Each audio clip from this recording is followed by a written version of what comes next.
Back from a week off. Very nice. A lot of people writing in saying they don't like when we take a week off. A lot of people think that I took the week off to get a colonoscopy. That was not the case. I scheduled my colonoscopy for when we had time off, so I didn't have to take time off the radio. Right.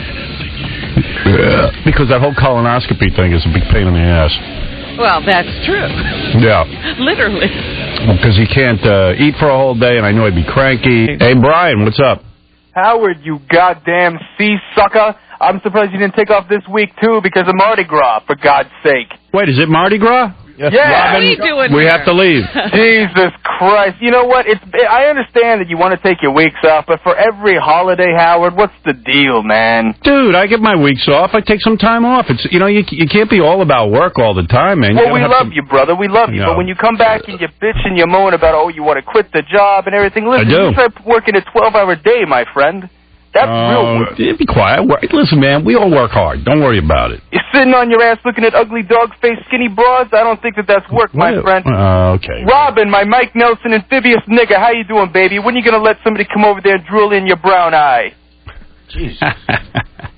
Guy's out of control. Okay. That guy's got to work in a car wash. Welcome back. He is fast on his feet, though. Amphibious, you said. That's Yeah. Mike Nelson. Mike Nelson, old reference. Sea Hunt. Yeah. Very obscure. Good for you, dude. You win the prize. Anyway, yes, we are back. We were off for the week. There's much to talk about. Stuttering John leaving for the Tonight Show. He's been a nervous wreck about what I'm going to say. I know.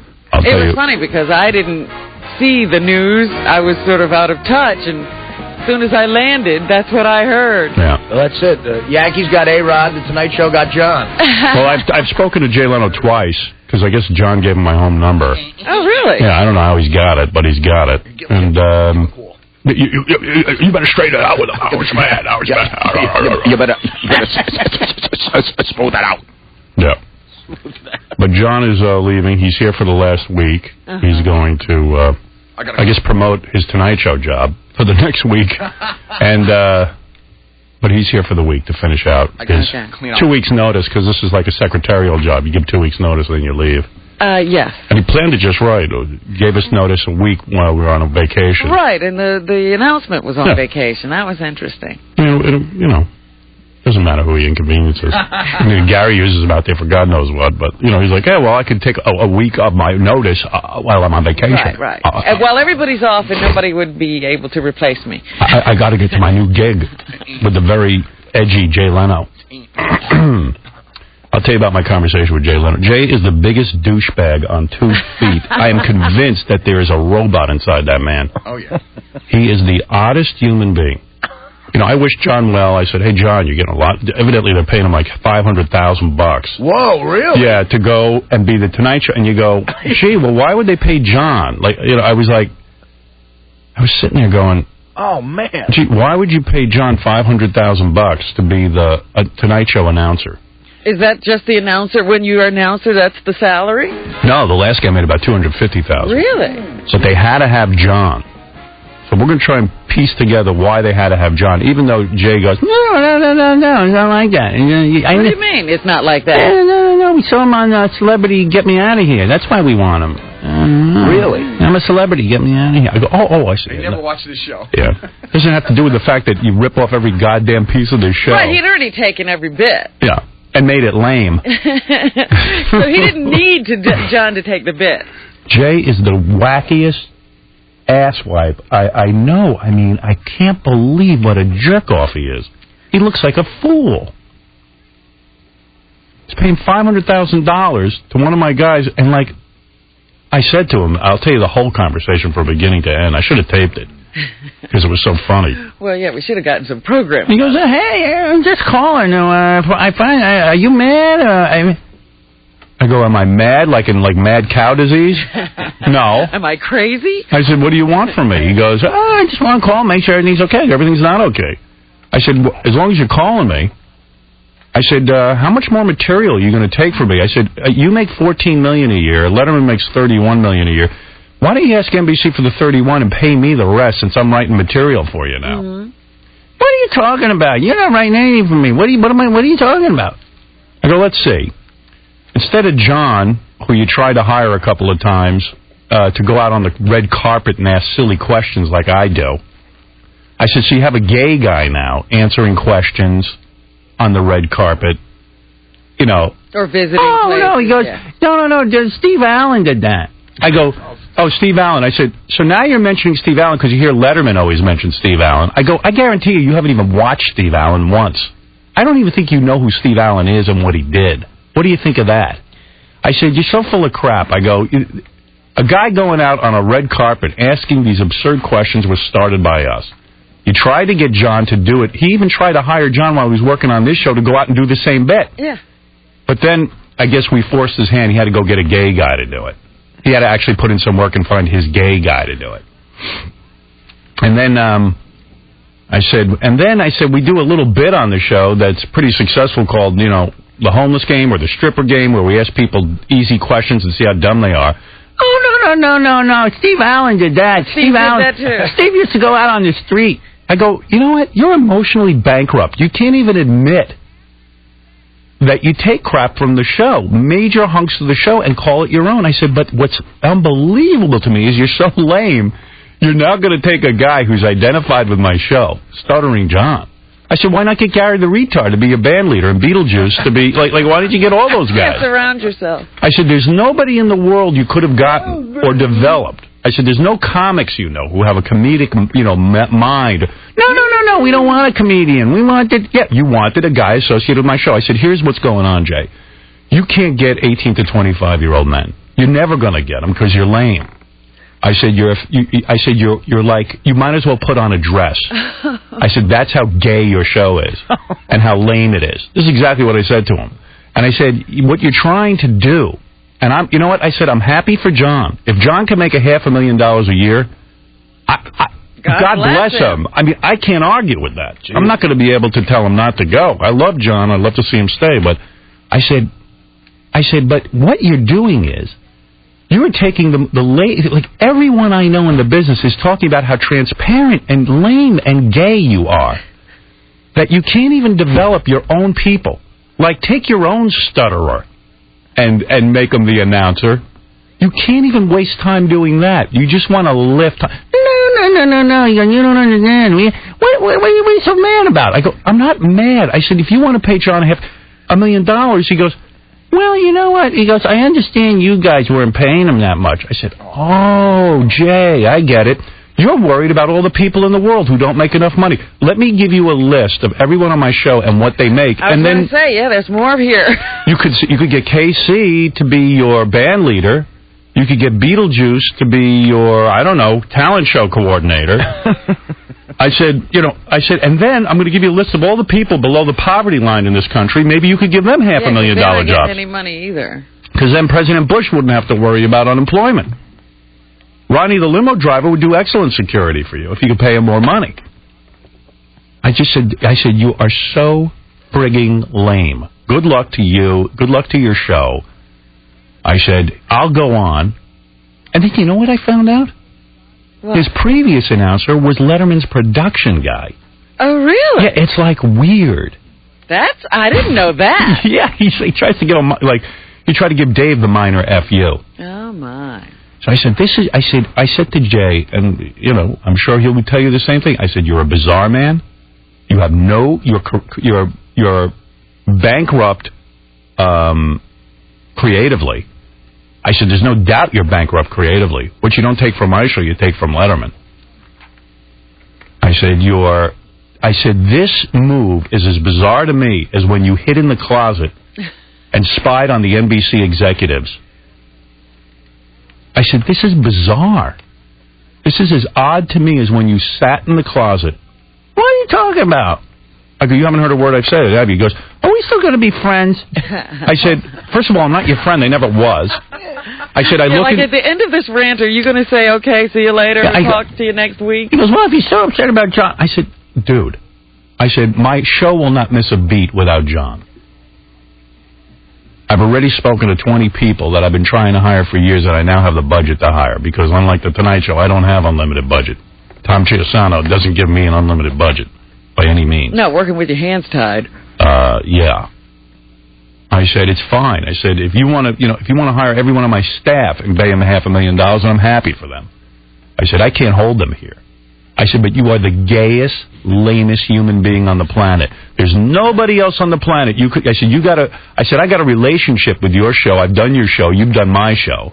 I said, and there was nobody else you could raid except for me. Because you know what? You have if I have the hippest show on the planet, you have the lamest show on the planet. And you desperately want to be hip. I said, so you're going to take John and try and turn him into the announcer on The Tonight Show. And who gives an F? Who gives an F? Go do what you have to do, Jay, but you look like a stupid ass. I said, lucky John. John keeps getting jobs he doesn't have to do any work for and gets tons of money. I said, more power to him. Into Clover, and more power to him. I said, I got nothing. I said, I got nothing against John. John's my bro, but I said, you know what? You are lame. Are we going to be friends? That's all he kept saying. That's all he kept saying. Like, he didn't hear a word I was saying. Are we going to be friends? Evidently, you're not the one who should be mad at him. Steve Allen should be furious with him. Yeah. I go, at least he admits to ripping off Steve Allen, even though he's never seen the show. Now that Steve's dead. Didn't say he made anything up. Jay is just odd. It was the oddest thing ever when I heard he's going to just take an element of our show, but he's taken 20 elements from the show. And I know, every Jay will go, oh, Howard's always saying people rip him off. But the Tonight Show head writer, might as well just stick a funnel from his ass to the speaker from this show and let it spew out into Jay's ear. I mean, we know all about it. So you want to know what I heard about your conversation? Again, I got a million calls last night. Right. Because I just got back from vacation on Saturday. Yeah. Everyone was calling me all day yesterday. The phone was ringing. And I don't want to say how I heard this, but, somebody heard somebody, et cetera, et cetera. Yeah. And you and Jay talked. You and Jay had words. But finally, you guys worked it out, and you both agreed that you were going to do each other's show, and you were going to ride this whole publicity of this thing out. Wait a second. Oh, really? Wait a second. So listen to this. Oh, a joint publicity campaign. Wait. So then he calls me the next day. Alan, please return my call. I go, okay. Oh, I got no problem talking to Jay. What about, how do you feel about doing the show and discussing this on my show? I said, why would I do that? You're an ass. And I go, and I'm going to discuss it on my own show. Who needs to say anything on your show? I said, you're an ass. You're a ripoff. You're lame. Tonight. So he goes, oh, okay. So I guess that's how we're doing each other's shows. She's just lame. Tonight from Burbank, Howard Stern. It's so odd. Jennifer Love Hewitt. And then John's whole rap to me is, I try to tell you. You wouldn't take a meeting with me. I go, listen, John, stop your BS. I said, you didn't want to tell me. You wanted to make sure you got the job. I don't blame you, but stop BSing me. If you wanted to come to me, you could have stopped me in the hall anytime and gone, Howard, I got a job offer. And then I would have talked to Tom, and hopefully maybe Tom would have stepped up to the plate if he wanted to stay. I said, I doubt we could have given you $500,000, though. Right. How many years do you think that deal's for? I heard 3 years, $500,000. Wow. So it's 1.5 for 3 years. Here's John to tell us. I knew money would get him in here. Yeah. No, it's not that much. $500,000 a year. Here's John. And by the way, I went to Atlantic City with John. Mm-hmm. John's whole attitude has changed. What do you mean? He was mouthing off to the dealers and stuff. I mean, dude, what are you doing? Now he's going to be a nasty guy? He was big man. Big man on campus. Mouthing off to the like dealers. not a nice guy? You were all over me till I cleaned you out. Yeah, we were playing poker, and he leaned into the dealer at one point, got right in her face, and goes, hey, come on now. Deal me some good cards here, you. What are you You did that. What are you talking about? I was like, man, he's like the announcer on The Tonight Show. He went crazy. You remember that? I remember us all being drunk. And I remember you hassling me over and over again about, you're mad at me, you're mad at me, you're mad at me. I go, hey, John, I'm not mad at you. Why were you going around telling everyone I'm mad at you? I said I was happy for you. Let's go to Atlantic City and celebrate your good fortune. Yeah, no, it was a great phone call. So then why would you say I was mad at you afterwards? I heard that you were mad at me. I'm not mad at you. You must have heard from the same place that Jay Leno was having me on the show. I also heard that Gary was mad at me and Fred was mad at me. Yeah, that was weird. How could you have heard all this? Well, who told you that? You want to really know? Yeah. It's all coming from Scott DePace. Yeah. Scott DePace also told me that Artie was saying I was going to attack Gary, and right, Artie? I don't remember ever telling anybody. John got here's the deal. John's wife got a phone call from somebody. There's a million people talking, and the rumor was that Scott DePace spoke to some people, and that I was mad at him, Fred was mad at him, you were mad at him. This is crazy. We were in Vegas. We were in Vegas, and I'm getting calls from John, who's like paranoid, and I'm like, I don't know. Paranoid out of his mind, like out of your mind, paranoid. I don't want to get Scott in trouble, but how it came down was that Scott DePace talked to somebody and told that somebody that Fred and Gary were mad at me. But how would Scott know that? Scott, I was out of the country. I didn't talk to Fred. I didn't talk to anyone. What are you talking about? All right, well, whatever. He You was talked in to Vegas. somebody. You talked to somebody. I did talk to somebody, and it was very minor what we talked about. So I don't know what you... I'm just leave telling me you out of it. I'm just telling you what people are saying. I'm not saying it. People. Why would we be mad at you if somebody offers you $500,000? Why would we be mad at you? Why would Scott DePace be the center of all this information? Are you sure you didn't invent this in your head? You think that they're going to be mad at you? All right, Scott. Do you want me to really say how? Say whatever you want. Okay, you talked to Scott Einziger? I did talk to Scott. Okay. Yeah. You told Scott Einziger that Fred and Gary were mad at me. Untrue. According to Scott Einziger, who told Maya, who called Susanna. So take me out of it. And don't you think Scott Einziger wants you to join him in Siberia? So don't you think that's why he starts this crap? Hold on. And here's another one where I can prove it's Scott DePace. Scott DePace spoke to Artie, and apparently heard from Artie that I was going to attack Gary. No. What? And then then Scott DePace told Doug that, and Doug told me. Einziger's looking for any friend he can get off this show. But he's saying Scott went to this is another Artie, rumor. independent of Scott DePace talked to Artie, then told Doug that Artie said that I was going to beat up Gary. Doug and I had a discussion. We said, what do you think the show on Monday is going to be like? And I said, and Doug said, I bet there'll be fireworks. I said, yeah, maybe. John apparently has some stuff he wants to say if it comes out. And that was it. Everything Nobody's mad at you. Why would we're happy for you? I mean, everything I got, came back to Scott DePace. Well, do you have a farewell beef with me? No. Oh, okay. Problem he was because I heard that you were going to attack me. John, nobody cares. No. This is what I'm hearing. Don't blame me. John, you are the most paranoid. All I know is John calls me up and he says, "What's going to happen to me?" I said, "John, I'm happy for you. Let's go to Atlantic City and celebrate." Yeah, it was nice. Right. So then I get another call from the guy going. He goes, I hear you're mad at me. I go, wait, and this is still in Atlantic City? No, this is afterwards. Yeah. And I go, I was just in Atlantic City with you. We just had a great time.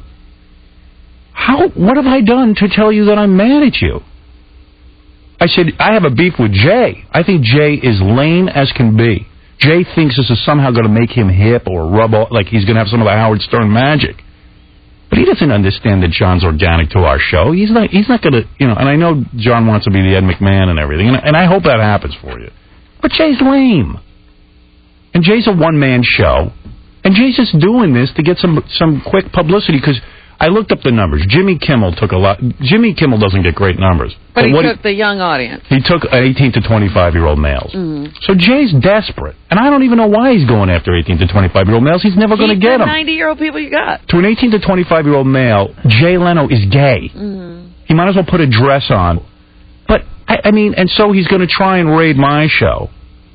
And maybe John will bring him some good luck or some good fortune. Or maybe Beetlejuice or somebody. He puts John on the red carpet. Maybe someone will say, hey, yeah, that's funny. I don't know what Jay's intention is. And I asked him. He goes, no. We just wanted John because we saw him on Celebrity Get Me Out of Here. I said, oh, that's why you want him. That's why you're paying him all this money, because he was on Celebrity Get Me Out of Here. Yeah, I understand Melissa Rivers is up for, she's going to sit with Craig Kilborn. I go, yeah, the entire staff of Celebrity Get Me Out of Here is getting offers up in Brazil. They're all getting announcer jobs. Why not Chris Judd? Why not? Well, he won. He's busy bagging Brooks. He won. It's weird, like, why is it John and not maybe Artie or Fred? Because they liked me, Howard. Why can't it be that they just like me? I thought I did a good job. I think they like you. I think they like you, and I'm happy for you. But it's odd that Jay can't sort of get his own thing going with it. Like there's no offense to you. There's a lot of great comedy minds out there who have interesting twists on things. They write, they produce, and they would give their left arm for the announcer's job on the Tonight Show and the kind of salary you're getting. You understand that, right? Or are you delusional? Of course. All right. But they like me, so what do you know? Why? Well, so they like all the bits we do on the show. The head writer likes putting the guy on the red carpet, likes going out and asking the questions, and likes a lot of the stuff we do. Why wouldn't you develop your own guy? They have their own guy. Who's their own guy? Ross the intern does that all the time.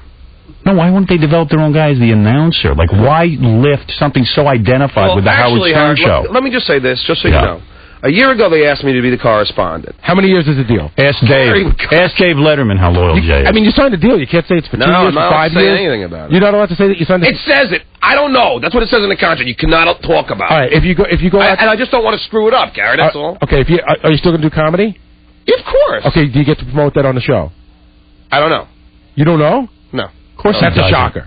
I thought you're not allowed to do any X-rated material or R-rated. Yeah, I can't do anything crazy.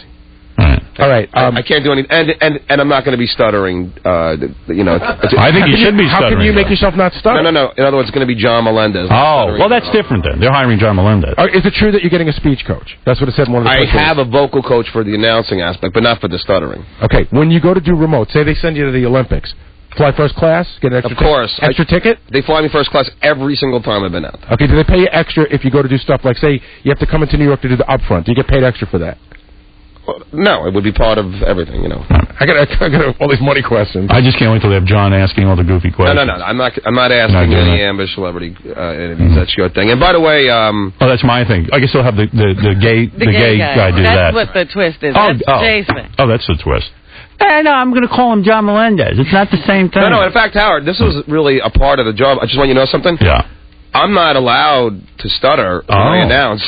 Well, how are they going to control that? Yeah, because when you do a character like, hey, you're not going to stutter anyway, but I have to prove it to them. I have to record like 20 announcements. Why wouldn't they want you to stutter? Because they don't want to make fun. Let me listen to your audition. You are. You're stuttering John. Let me listen to your audition. What audition? The tape you sent Jay to get the job.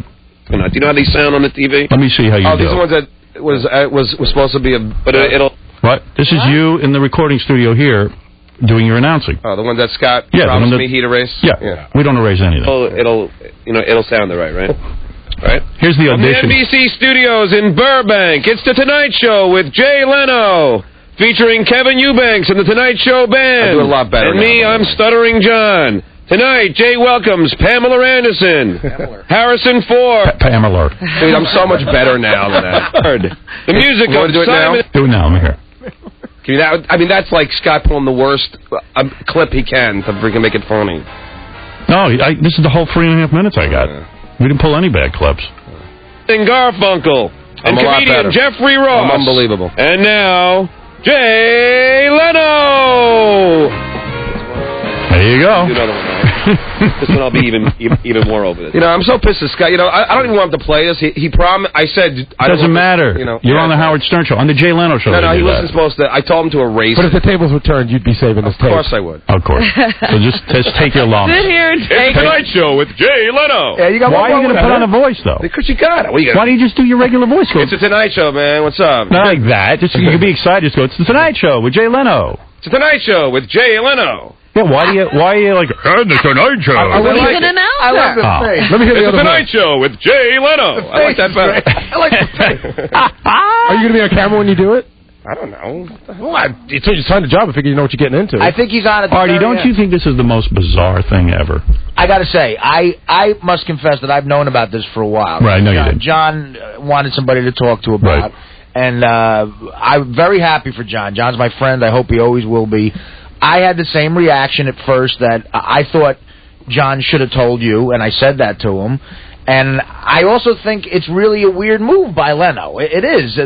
He has a working relationship with you. John is synonymous with you. You're stuttering. Well, guess what, Artie? John let him talk. John, we know that. We know that. We don't understand. Everyone thinks you should have taken the job. Yeah, we're not.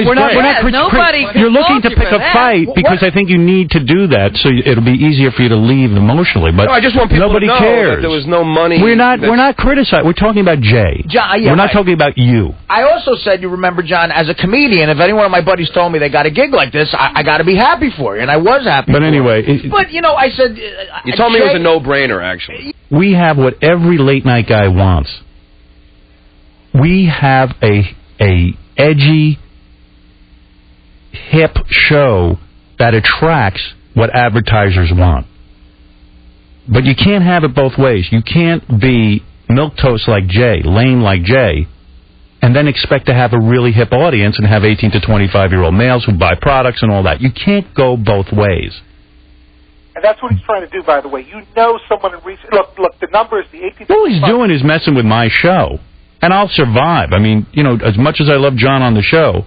You'll survive if anybody left. No, I don't know about that. John, it sucks you leaving, man. You were a big character on that show. It's like Kramer leaving Seinfeld, you know? You were Thank part you, of the man. show. Right. And it's weird, and it's so not organic to what Jay Leno does. The stuttering and goofing on... What made John great on our show? He won't and he can't. It's our interaction with him.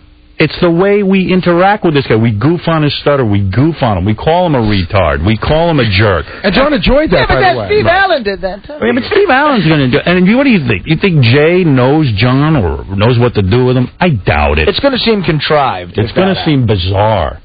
But Jay is a bizarre human being. And I use the word human being loosely.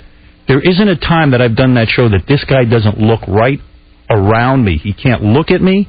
I had a 20-minute discussion with him. He didn't hear a goddamn word. All he said is, we're going to be friends, right? Like, what the F would I want to be friends with Jay Leno for? He's a nice guy. Maybe if I go, well, all right. If I want to go gay, maybe I'll hang out with Jay Leno and his gay comedian friends. As they sit around Jay's house sucking his... I just have another question. Will you be part of the... Why do you wave your hand? Will you be part of the Sunday night... Like everybody, all the writers and comedy guys get together at Jay's house the night before to write. Will you be part of that? I hope so, yeah. Jay is a complete and utter sellout. The Jay Leno that was a man that developed comedy and comedy clubs no longer exists.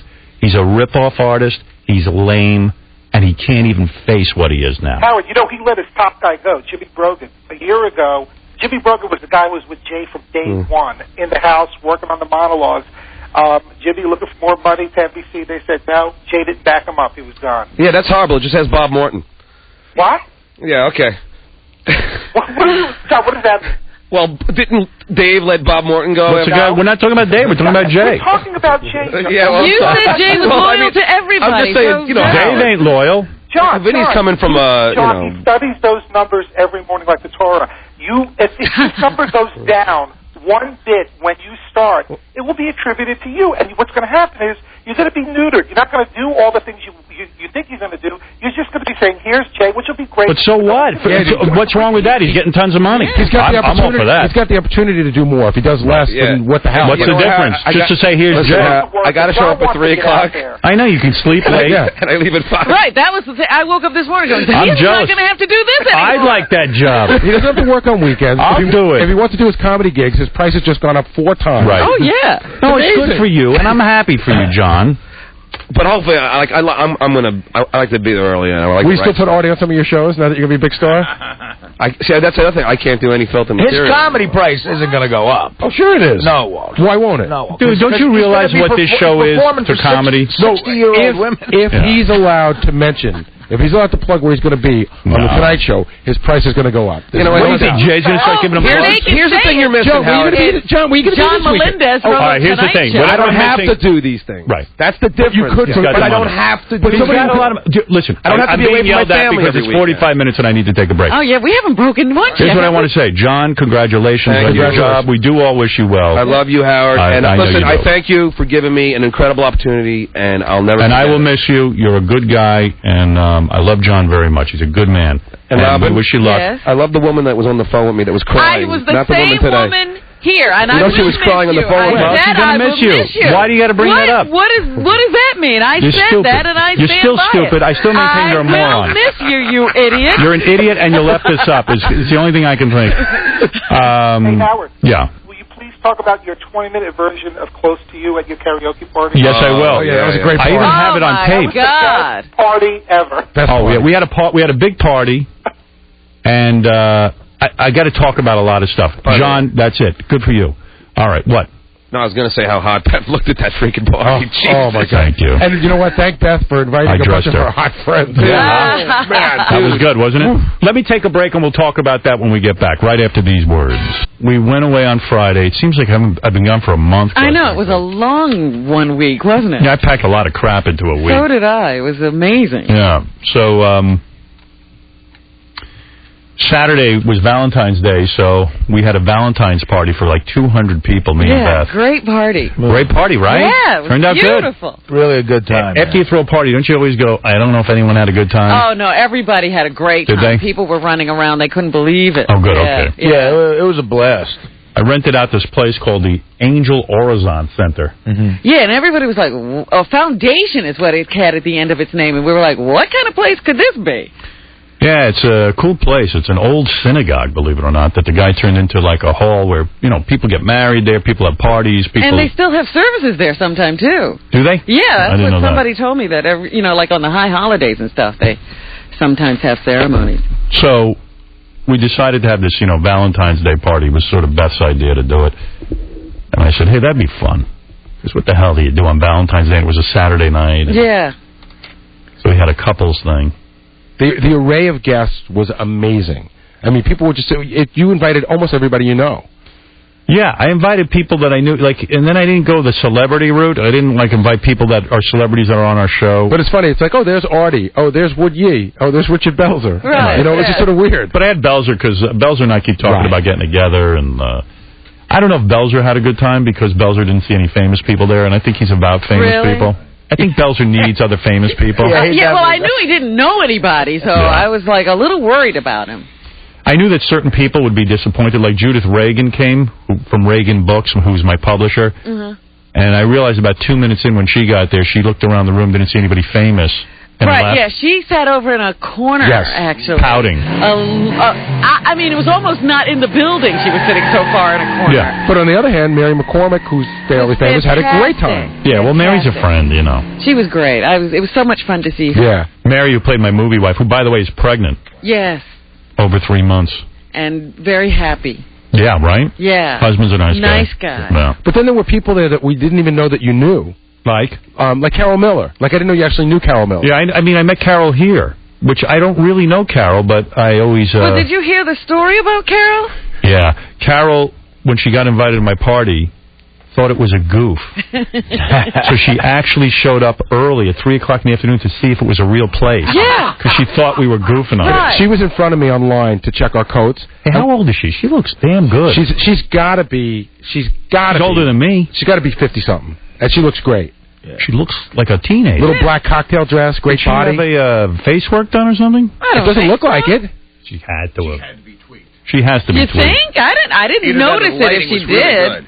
I don't know, but she looks damn good. She was online in front of me to check her code in, and when I saw her, it was the first person I saw.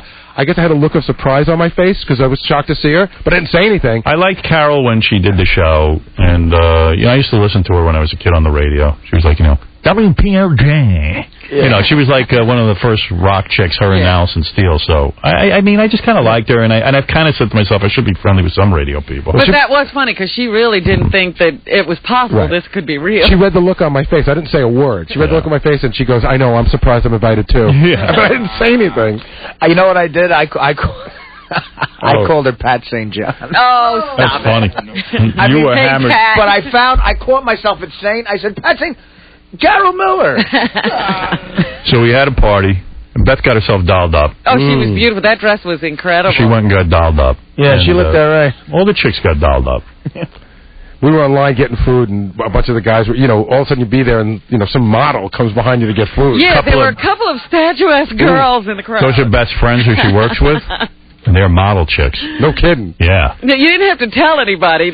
You can always tell a model chick. I can't remember who it was, but somebody was just talking about this one girl, like, oh my God, did you see her? And then, had to be Ross. Yeah, I think it might have been. And then we turn around and she's standing right behind us. Yeah, it doesn't matter. Once you're drunk, it doesn't matter. Well, talk about drunk.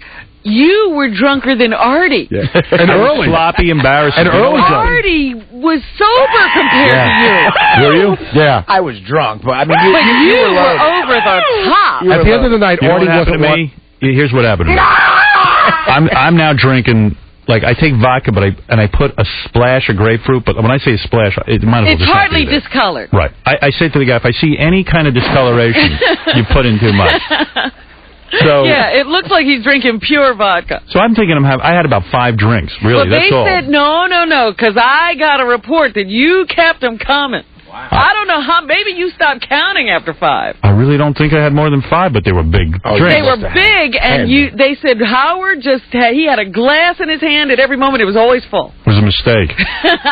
Because I'm going to bring in the tape tomorrow. Yeah. If the disc jockey's around, do you have you didn't tape all the people singing. You just taped me and Beth. Because that's when I looked in his eyes when he was up there on the stage. I was like, what? You know how drunk I was? I woke up the next morning, and I said to Beth, I can't believe we didn't get to sing karaoke. Everyone else did. I knew it. You didn't even remember. I had no idea we sang. Oh, my God, really? Yeah. Blacked out? Yeah. Because I looked at you at that point, and I was like, man, I've never seen him this looped in my life. Yeah, you were bad. I was, because I woke up the next morning, I couldn't think straight. Did you hear the tape? Yeah. I was cursing. I was yelling out, I have to get to the gym. I have to pee. I mean, I didn't even recognize myself. That was another great moment of the night. It got to be towards the end of the night, and you got up, I don't know if you remember doing this, and you started thanking people. But you basically thanked people that you could see. Right. So you're like, I'd like to thank Artie Lang. Okay, that was funny. Right. Then you started thanking Carol Miller. Then you started thanking, Herb Schwartz. And then you crowned Ronnie king of karaoke. Yeah. And he got up and started to strip, and Neil fell asleep in the throne chair and fell over. And then you gave the prize to Fred and Allison because they were standing next to you. Right. They did a good job. Giving out prizes all over the place. Well, the people who were supposed to be I was crowning the king and queen of the Valentine's party, whoever sang the best karaoke. Right. And by the way, if you have a party, singing karaoke is a definite plus, because it's funny. Now, will you admit now that whole... I was going to give it to Merv and June. They were great. Because Merv and June? My two friends who I know from out in the Hamptons. I don't even remember them. And June's this woman who's the head muckety-muck at Valentino. Oh. Was that the amazing-looking black couple? Yes. Like the really good-looking black couple? Yes. Oh, the people who sang really, really bad. Yeah. Well, a lot of people...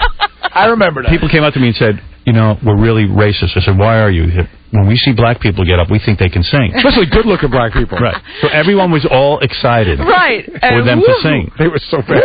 And they were really bad. And by the way, she and her husband ran right out. Oh, was that right? Yeah, I didn't see them after that. That was it. They were gone. Now, how did they get up? Because obviously the whole thing was a setup, right?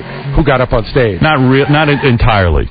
Well, there wasn't every name in that little pearl. No. They were the only because we couldn't. First of all, some people refused to sing, and I'm not going to sit there and beg them. Right. Then there were people who wanted to see. You know what I'm saying?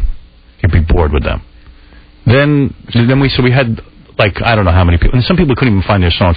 The guy who really ticked me off was Dominic. Yeah. He's out of my life. Oh yeah, what happened? Everyone asked where he was. Called up that day, made us go find Outkast's. Happy Valentine's Day. We go out, we're finding this and that. Calls up that day. His wife calls and goes, we're not coming to the party. Dominic is in Florida. Huh? So I was like, for work? Is it? No, because you know what? He didn't like something I said about him on the air or something. Right. And I just said, you know what? F this guy. You don't call up the day of a party. You don't make us run around looking for, Yeah, his was the hardest music to find, from what I understand. And everybody was just rude. And then he ran, Allison was down in Florida with Ashley, my daughter, and then he starts telling Ashley about how he doesn't want to go to my sucky party, to my 11-year-old. Yeah, so I've had it with him. He's so out of my life. Is he crazy? He's crazy. Yeah, he must be losing his mind because he loves the show too much to mess that up. Well, he messed it up. But what is he doing carrying on with your daughter? Because he's an imbecile. So silly. He's stupid and fat. Hey, Vinny. Wow. Howard, what a great party. There's something that happened that night while you were starting. We were all stunned when you started close to you because it was late. Everyone was drunk. Thank you. And then the weirdest thing, the song wouldn't end, and then people started dancing to you. Because I have a way about me. It was like a wedding. Listen, two things. I thought it was a surprise wedding because you had so many people there. I thought you were going to spring that surprise on us. That would have been a surprise to me. That was the big joke. As you walked in, you saw the space. You're uh-oh. There's a wedding. I have grainy video of your performance for my Do you? Oh, great. Yeah. If anybody has pictures of the night, if they can give them to me. I didn't get any pictures. Well, my video looks like the Zabruta film because I shot it with my little camera. What, you don't have night vision? I have about 30 or 40 seconds of me and Mary singing. I'll try to pull it if you want. That was priceless. Yeah. Well, the disc jockey didn't do it right. Yeah, I'm shocked because I thought that was all being taped. Yeah, in fact, you know what? When I get you the tape, my wife's really mad at John because of two things. First of all, you can hear on the tape, John just guffaws the whole time, just laughing. But, like a maniac, and he threw Red Hots at Mary while we were singing. Oh, no. I think he was aiming for me, but he hit her. Well, during my performance, Neil kept yelling out "faggot." First of all, Neil. Right? Yeah. I don't remember that. Yeah, no, funny. Without the music. Neil, you must have gotten to him when you guys did that whole rap about there's two Neils, Neil without the wife and with the wife. Yeah. Because the Neil without the wife, even though he was there with her, he was there that night. Right. Yeah, she didn't see him all evening. He was in the balcony throwing Red Hots, yelling faggot, falling asleep in chairs. He's very disturbing. So funny. But he was, and then I don't think you remember, he pulled me down. Now, I was like down on the floor with Neil for about 15 minutes because he wouldn't let me up. Did he get anything off you? No, but he was just like, I'm not letting you up. I was like, Neil, you got to let me go. And you actually sat down at that point and said, Robin, are you all right? I don't even remember any of this. You have no idea about all of this. Who knew that happened? This happened after you sang, and if you don't remember the singing, you don't remember anything that happened after. Yeah, I don't remember any of it. I was so hammered. Yeah, I heard everybody was saying how bombed you were. Yeah. Then we went to then I made the biggest faux pas. I didn't realize how wrecked I'd be. Yeah. And the next morning we were going to Atlantic City. Yeah, I was like, I don't know how he's going to do that. It was me, Artie, Stuttering John, Richie Notar, and Ross Zapin. Uh-huh. And we decided to go to Atlantic City. Uh-huh. So the first thing we did, we went to the Borgata, which is, that's my hotel, man. I love it there. Great place. Right, great. They were great to us. We had a great time. They got poker rooms downstairs where you can play Texas Hold'em. Now, what is a poker room? I don't even understand. You go down there, they got a dealer, okay? And the dealer has games going of Texas Hold'em. Okay. The way and how many tables? I mean, it's like 10. All right. The way the house makes money. Did you understand this? The way the house makes money is they take a percentage of every pot. Right. Okay. Is it 10%? Take a vig. I don't think it's 10%. I don't think it's that high. But so it's really the best place to be then? I think so. It's a private game, and you just give it up a little bit. Yeah. We had our own game, and I did good there. I won a couple $100. Yeah. And it was fun, right? Like, what was it? What were the stakes? You weren't going crazy. No, it's $2, $4. Really? It's not a lot of money. All right. And but John and Richie are the two most annoying guys at the table. Really? Because John doesn't pay attention, and neither does Richie. Well, can I ask you a question? You don't pay attention. Yeah, no, let me ask you a question. When it comes to poker, how come it's like, it's got to be double the bet every time? Like 2, then 4, then 6? Because it raises up the pot. Yeah, but can't you just throw in as much as you want? No, because the game is so that you have to, like, think about it. You go, okay, we start with 2, and then you go, okay, the raise is 4. So this way the game doesn't get out of hand. Oh, you really don't? There's no time you can push all your stuff? No, we didn't play any of that. I didn't get that. So, Booger was there, too. How did I forget Booger? Yeah, we had Booger. Uh-huh. Booger and Linda. Now, all of these guys are poker players, or are there some slouches? Well, John is annoying because I have to keep yelling at him, and then I got to keep yelling at Richie. Yeah, I'm not a good poker player. No, he's horrible, and so is Richie. And Richie doesn't know the game either? No, because they don't pay attention. I'm like, come on. Me and Richie like the girls. Robin, the funniest moment was John misread a card he had. He was being real obnoxious because of the time he was up. He thought he had a flush. Oh, so this is great. John and I are going at each other now. We're the only two guys left in one of the hands. All right. And John's betting into me like crazy. Right. I mean, betting and betting and betting. I'm going, God damn, I probably should get out. I don't know. But I had a great hand. Uh-huh. I had like 2 pair or something. There's no way I'm going out. Right. And we're betting. I go, he's probably going to kill me on this. He turns over his cards, and the dealer says, turn over your cards now. Turn over the cards. I know what I got. I'm looking at his hand. I go, what's he got? I can't. He goes, look at what I got. He had nothing? He didn't. He thought he had a flush. He goes, what do I have? He goes, and the dealer goes, you have nothing. I misread the ace of spades. I thought it was an ace of clubs. Oh, no. So I go, what are you doing? I thought I had something.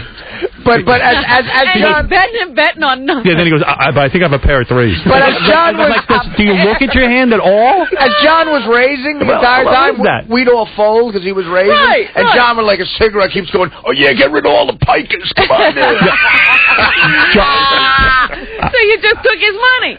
Yeah, and then we cleaned him out. Yeah, John already made the most money. Yeah, we made a lot of money. But then, did you know? Then I went and played craps. No, I was with you there. Yeah, but you didn't know. You didn't know I got up at like 6 in the morning. Was downstairs at a table by myself. No, I heard about that. I got wiped out. Wiped out at craps? Oh my God! It happens Howard called everyone at 8 in the morning the next morning. Yeah, I'm like, come on, let's go. Everyone's asleep. Well, that was enough of that, man. I know. Well, after I was you drunk lose all again. your money, it's time to leave. And then Booger and I went down and played at a real Texas Hold'em table with real players. And what happened there? I couldn't win one hand. I knew it. I said, sucked. they will see you coming. They sucked me dry. Did you see Artie drunk screaming at the dealers? Artie, so we get down to Atlantic City. This is the day after the party. My head is spinning from how much alcohol we consume. Yeah. Artie, within the first 10 minutes at the Texas Hold'em table, does 5 Jack and Waters, one after another, but a big tumbler. Then he's doing tequila shots. Got to get back in the pool. I mean, the guy was wasted. Oh, my goodness, Artie. Well, I mean, you're in that atmosphere in Atlantic City. But do you have to drink so fast? What, are you thirsty? Yeah, Mike, you're on the air. Hey, what's up, Howard? Hey, man. This just been off the line, man. I hear Jay Leno's going to be doing karaoke this week. He's having a Valentine party. That's right. I understand. Yeah. Hey, Howard. He's going to be playing poker with the band, too. Yeah. But the funny thing about Artie drinking, did you notice this? Artie just has a straw. And he just sucks on the straw the whole time. It never leaves his mouth. And he just chews on it and drinks. Yeah, you officially have a problem. You got to. Yeah. You've got a big problem. You mean gambling? No. How much did you win or lose at I was up, dude. After Hold'em and Craps, I was up. Because remember we got that one guy with the long roll and Craps? I was up when I went to bed from Craps. All right, and then what happened, Artie? Then I played blackjack. And I was up an insane amount of money in blackjack. And then in like 4 hands, I lost. You know what he did? He was up like $4 grand. Okay. And you know what he does? He says, that's it. He puts $4 grand down on a hand. He goes, that's it. He was not happy winning $4 grand. Lose. You know what I did? He threw $4 grand down on the table. Here's what I did. And loses it. I put $2 grand. I had 4 G's in front of me. Right. So I was like, all right.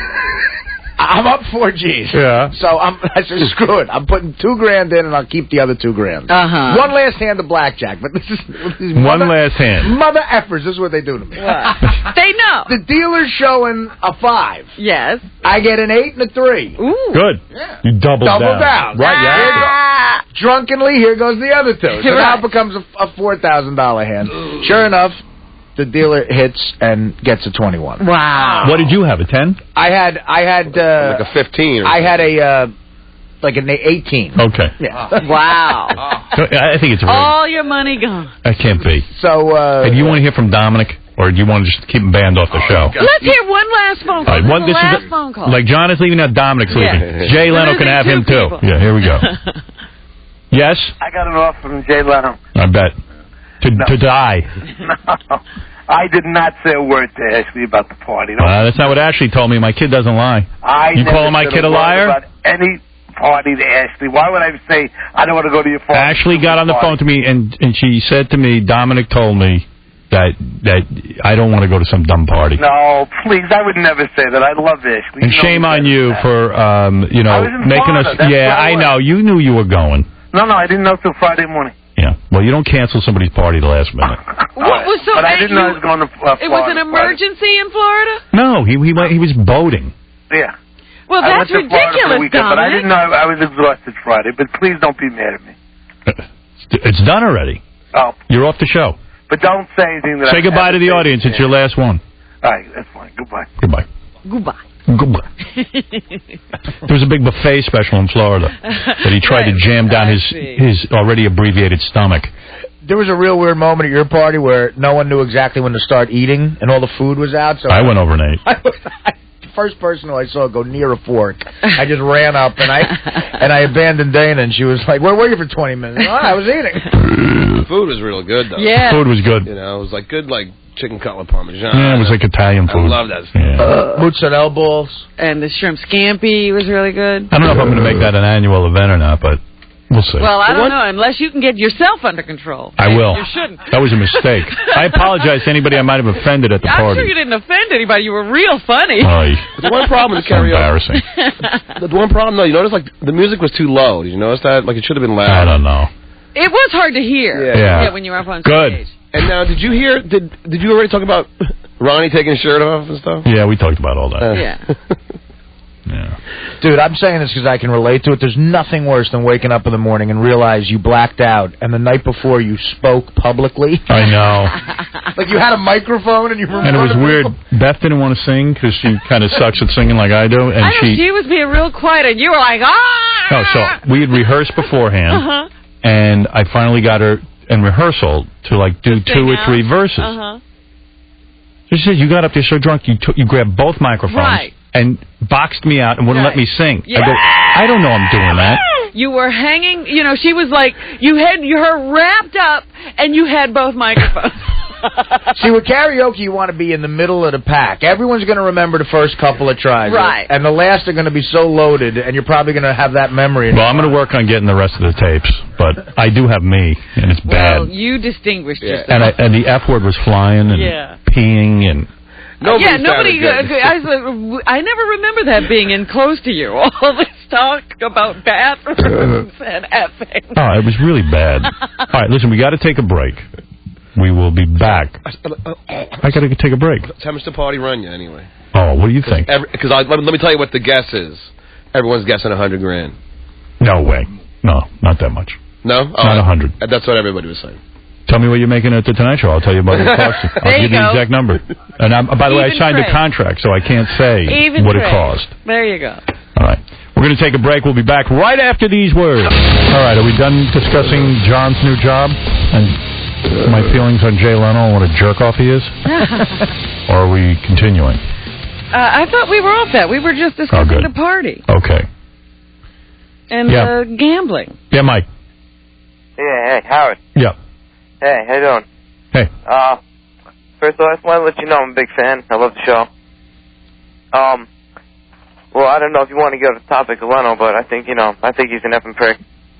You don't really, Stuttering John, I mean, he's been there 15 years, and you don't need him. You know what I mean?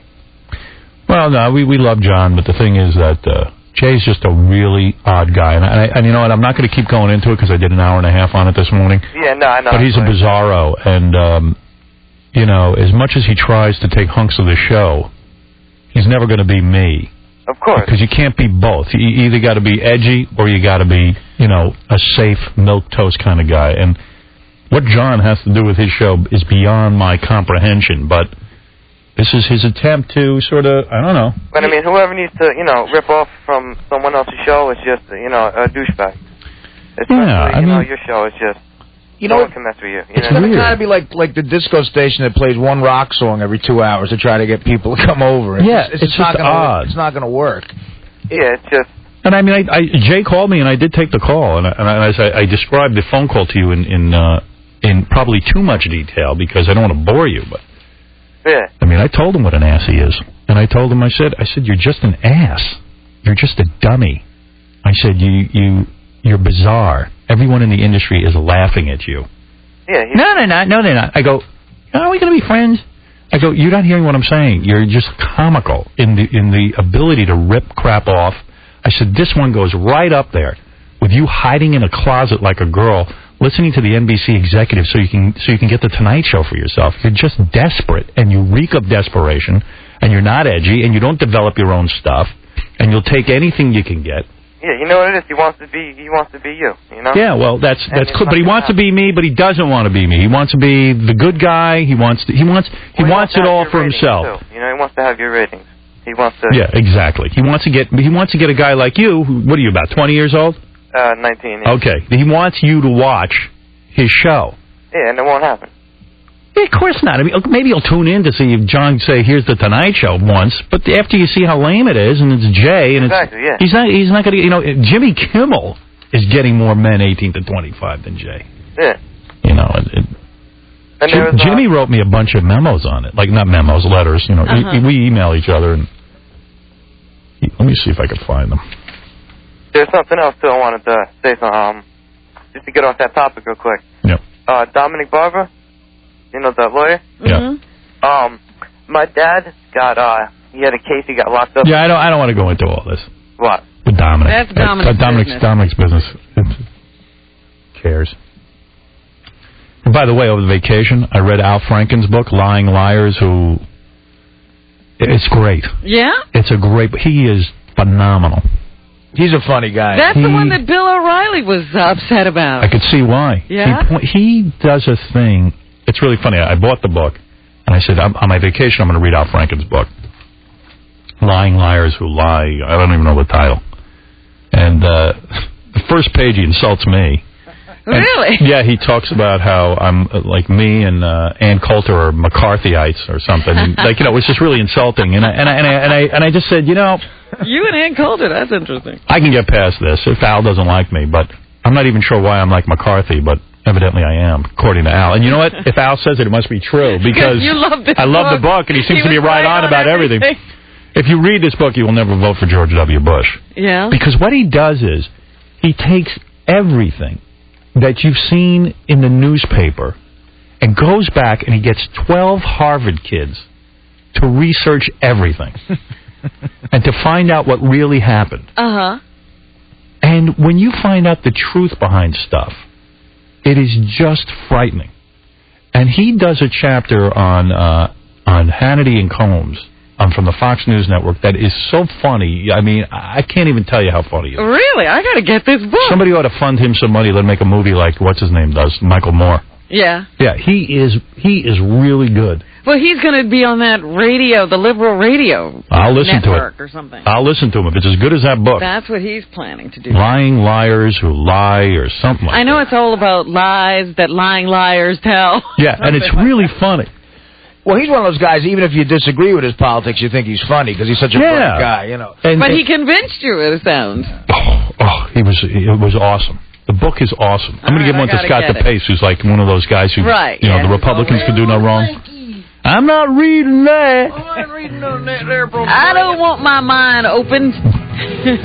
Don't open up my mind. I like it closed. Well, I've been feeling really horrible about George W. Bush since what's going on with the FCC and what's going on in this country with stem cell research. What's going on now? Like the abortion thing. The abortion thing. I feel there's way too much government in our lives, and I can't believe G.W. Bush is behind it.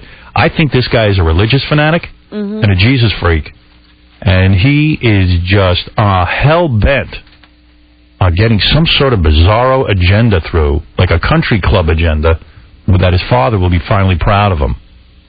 And I don't know much about Kerry, but I think I'm one of those anything but Bush guys now. Ever since the FCC stuff went down, and it directly affects me, and even some of the things with the economy. Don't you think it's weird? Well, the economy is a huge issue. I don't think GW is going to win. What do you think of that? Well, what do you think about this whole Nader thing? Now the Democrats are all up in arms. I don't think it factors in. They're saying that Nader cost Gore the election last time. I don't think that. But I think that even the people who voted for him last time are like, that's ridiculous. Why would you run again? It's the same kind of a deal. You're not going to get anywhere. I think it's important for Ralph Nader to run because in this country, two-party system is getting very, very much to look very similar to one another. And if Ralph Nader wants to run, God bless him, let him run and let him present a new vision for America. Ralph Nader's an intelligent man. I thought it was weird that... DePace, you got to read Al Franken's book. You're going to go nuts. It's going to rock you. You would never read it? I don't read. I'll read it. Read it. I'm going to get you a copy. I'm going to buy you a copy. I know some of the things he said about George W. with his record with Vietnam is untrue. Just read the book. Just read the book. Yeah, you haven't read it yet. You just heard. All right. Read it. Don't be like these guys like Rush Limbaugh who hears stuff and then says he was there. I'm not. I believe in the Republican philosophy. The bottom line, there are two issues in this election. I don't want to get into a whole political debate. I just wanted to plug Franken's book. The economy, and it's the war, and he's doing the right things. Okay. So that's why I'm right, get out of here. Thank you. Do you think it was weird that he appointed that judge over the vacation? You know about that? He appointed a weird judge that the government, Congress and Senate had already turned down for a judgeship, so he just appointed him somewhere else, and it was a guy who had reduced the sentence for a cross-burner. A cross-burner got 7 years, and the guy said, that's too much, and he reduced it to like 20 months. I don't know anything about that. Anyway, so... Yeah, but Nader is... it's okay that Nader runs. Let him run. I mean, everyone's so uptight about some dude running. Well, the Democrats are uptight. Yeah, they can't get uptight. They aren't worried. The Republicans aren't worried. Yeah. Do you want to talk about the FCC stuff that's going on? Yeah, that's where I'm going. So while we're on vacation, I read this article, but more importantly, I hear from, I forget who told me. They said that Mel, who runs our company, did a conference call. Did you hear about this? I heard about it, but I don't know the details.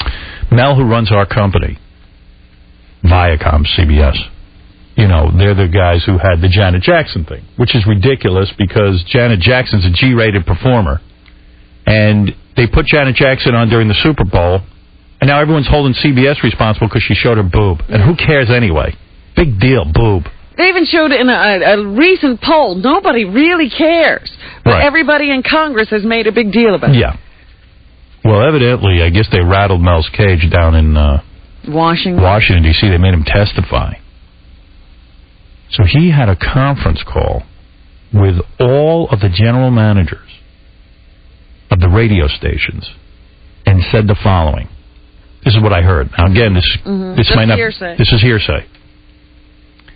Any disc jockey in the company, and by disc jockey, I guess I'm a disc jockey, any radio personality on the company's radio stations who gets fined by the FCC, fined, not found guilty of anything, fined. I will not only fire the jock, I will fire the program director and the general manager. Whoa. So now, I mean, I want out.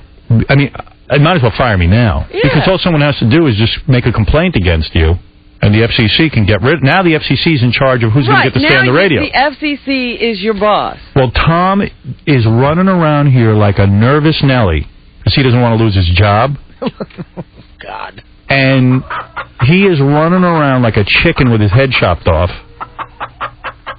This is what I've heard.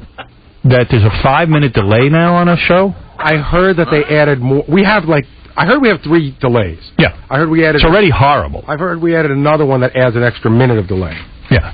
So now Tom... Well, how many minutes is that? Like 11. 11 minutes. I don't know. I have no idea. You hear this show tomorrow. I started this show a week ago. By the time we go through all the delays... We were here last Monday. You're just getting the show. And by the way, you know this company's history of technical expertise? Every time they hit a delay, it sounds like we're in a swamp. Right. Nobody's doing anything about that. So we're broadcasting to you through about 5 or 6 delays now. And I would really like to be fined at this point so I can be fired, and more importantly, Tom can be fired. I would be willing to sacrifice. You would go down if Tom would go down with you. If it meant Tom's going down. Now that I know Tom's going to be fired. Let's get us all fired today. I would love to. There's got to be something I can do through all these delays that'll get us in trouble. Well, first you have to expend all the delays and then do something. So Tom is running around, right? Yeah, he must be taking this very seriously, as he should. Is he here? Yeah, here he is. He's here in the morning. He's here. Everyone. All of a sudden he's back at work. And Tom doesn't really... I'm the guy they concentrate on. Right. Who the hell else is he going to concentrate on? The rest of the day they don't really have any worries. Do you have Cabby and those guys on delay, or just me? Those guys don't do live phone calls. They don't do any live bits. Everything is pre-recorded. Thank God.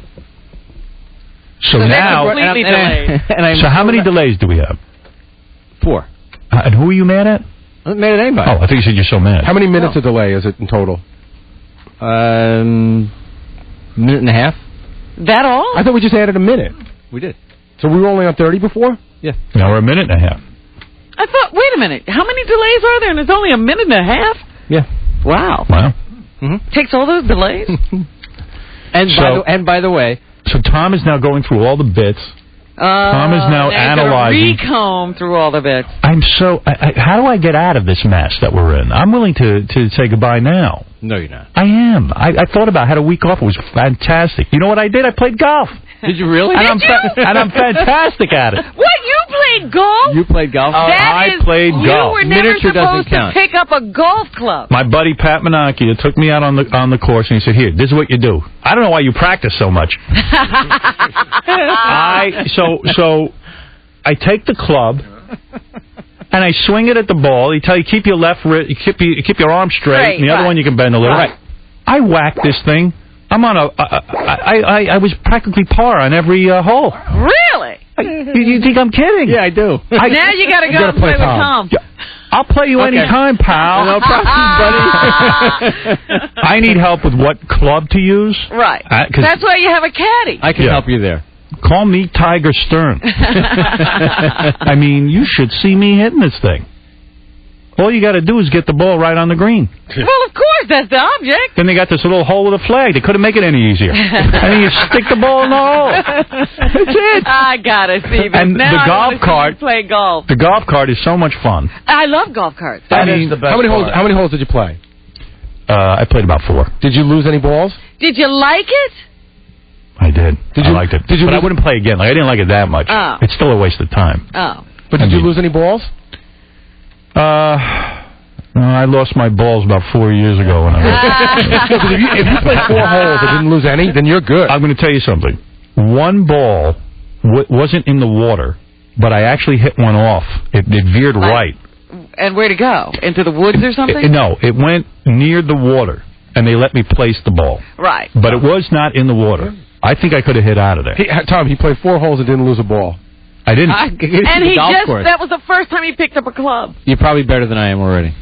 I'm probably better than you. You gotta play him a couple of holes. Do you know what you shot? I do. Yeah, you gotta play him a couple of holes. Did you keep score for the 4? No, one hole was, they call a par 3. Right. And it took me 4. That's great. That wasn't bad. That wasn't bad. Yeah. Then the first hole I did was a tough one. I don't know what the par was, but I know it took me about 8 strokes. 8? Yeah. Oh, you got to be over. Well, if it was a par 5, that's not horrible. Yeah, because it was one of those you can't see the flag with the hole. You got to... You're sort of flying blind. Yeah. Is it okay to say hole? Yeah. Oh, okay. Well, see, because I heard in that this context, like John asked me during the break, yes, Artie. Are there bits that are now banned from the show? Like, I don't even know whether I could say it. So I don't want to bring up what could be banned because that'll give him thoughts. Right. I'm afraid to even to suggest to him what might be banned because he'll just say, "Yeah, it's banned." He'd love your suggestions. So how do I get out of this now? Now that there's so much censorship, I would either like the FCC to fine me so I can. Wait a minute. Do we have it correct? What Mel said? I mean, everybody was told we have to take it real seriously. And that you could be fired? Are you fired if I get fined? Are you or aren't you? Because I'm ready to get fined. I'm willing to take you out if I have to go. And I'm not ready to let you, okay? But what is the rule? The rule is we have to all be very careful about what we do. Will you be fired if I get fined? No comment. Wow. Wow. You know what? The only person I feel bad for, you say the program director, too? Yeah. And poor Rob back there. What's he got to do with it? Exactly. He doesn't even know Howard. Chuck Roast. Yeah, what's he got to do with it? Why is he getting fired? I feel bad about but you know what? I'm willing to take him down, too. Take him down, too. If I can get rid of Tom, that's really cruel. We're going to have a Tom-free station. Of course, it'll be free of me as well. But I'm willing to go down. It's not worth it. I'm ready to go.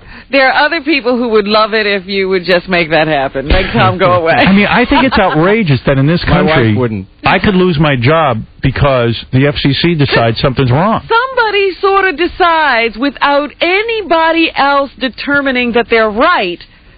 You're wrong. Colin Powell's son's the dude in charge. What is he? Who is this guy, by the way? And apparently he was really miffed about Janet Jackson. And maybe he got really super turned on in front of his kids. It's possible. Yeah. He might have popped one right in front of the kids. Yeah, well, that Don't say that. Oh, Jesus. Oh, Jesus, Janet Jackson. Her breast. That's so silly, isn't it? It's crazy. The rules are really, really vague, really, really hard to understand. And see, this is why the fight should have been kept a long time ago. Instead of capitulating. Couldn't have. They would have taken away all the stations. Well, you know. That's easy. We can't say that. I can't. But somebody, they were blackmailing. The whole industry just laughed while we bared the brunt. But look at what's happening now. That's right. You know, it's funny. My dad called me yesterday and he asked me, well, what are the rules for you guys? And I said, we don't know. No, no one knows. It's all arbitrary. They tell you what the rule is after you break it. Yeah. Right. We don't know what it is until you hear it. We just know if there's something good on the air, Jay Leno will take it. Right. That's we're painfully aware of that. Anything slightly creative.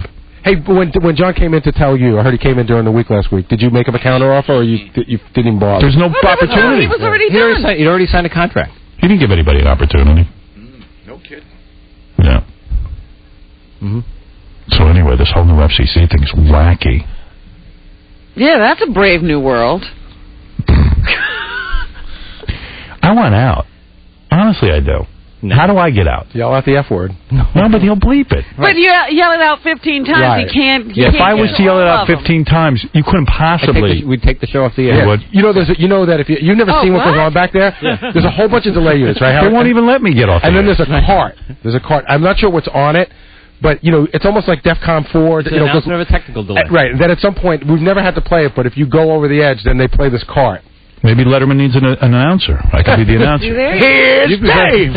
And tonight on Dave's show.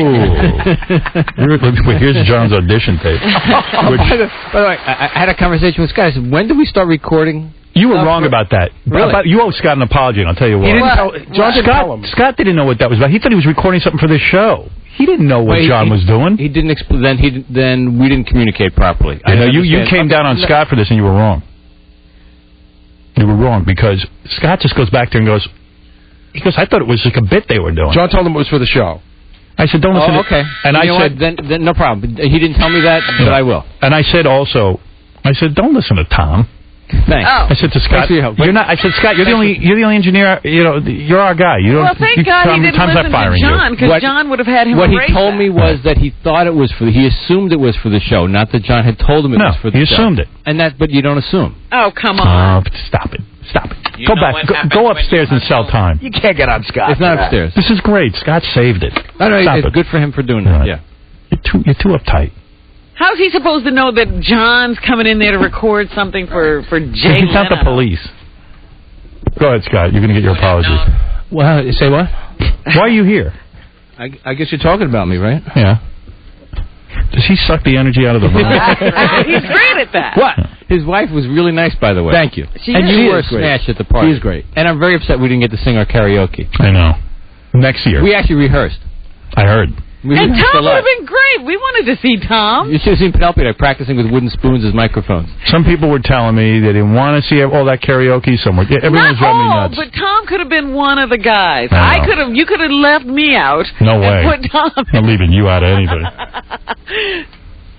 How is Stuttering John's audition? It's got to be funny. He's so mad at me. Who cares? He's so mad at me. Oh, too bad. Oh, well, you'll only have to endure it for a week. There's only another few days. All right, just for the record, if he told you it was for the show... He didn't tell me it was for the show. I mean, he came in and said, I got to record something. So I said, all right. Yeah, come on, Tom. Stop busting everyone's balls. I mean, I always, like I said, anytime anybody records something, it's for the show as far as I know. I mean, that's... everything I record... He just puts the record button. He doesn't know what he's doing. He takes... Everything I record can eventually be for the show, and obviously this was. Thank God he came down and recorded. Now we get to listen to it. Suppose he had recorded this at some other studio. Please, that's my... Let me handle some of this. There. Right. That's been my philosophy. Anything all right, I record... You got your apology now. Good evening. Thank you.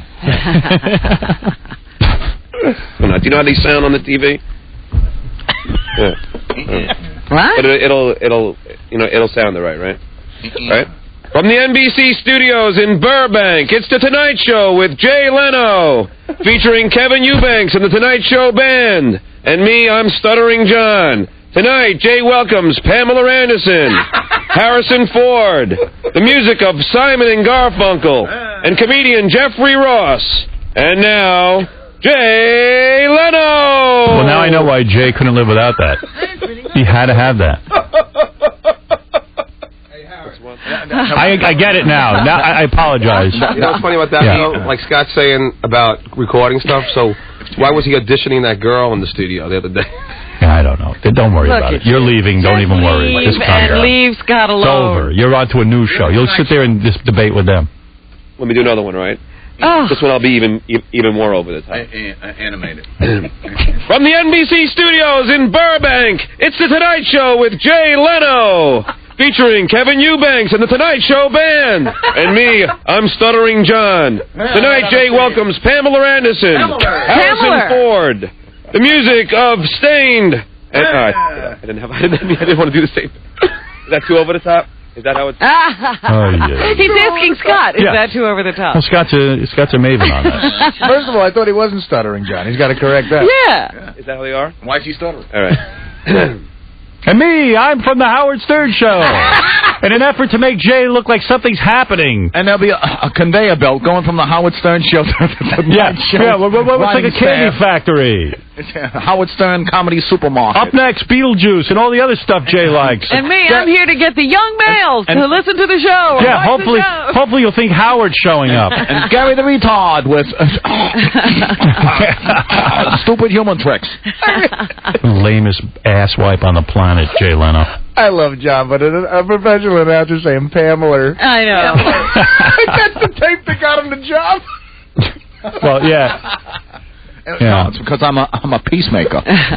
Yeah, I like that in the paper. Isn't that great? I'm a peacemaker. He's a peacemaker and a family. Well, this is Jay's deluded attempt to act like, oh, no, I'm not hiring him because he's on your show. I saw him on I'm a Celebrity, get me out of here. He's a peacemaker. He was a peacemaker on I'm a Celebrity, get me out of here. Like, you remember? And what does he need a peacemaker for on the Tonight Show? Because there's so much battling going on. Yeah, who's fighting there? Yeah, he's a peacemaker. I was really impressed with him being a peacemaker.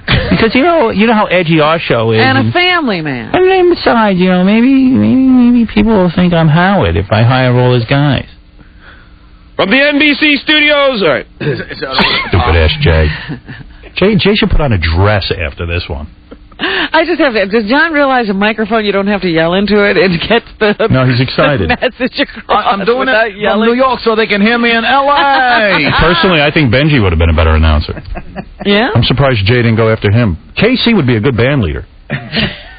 You have KC, then you have John. It'd be like a zoo. You could put together a complete...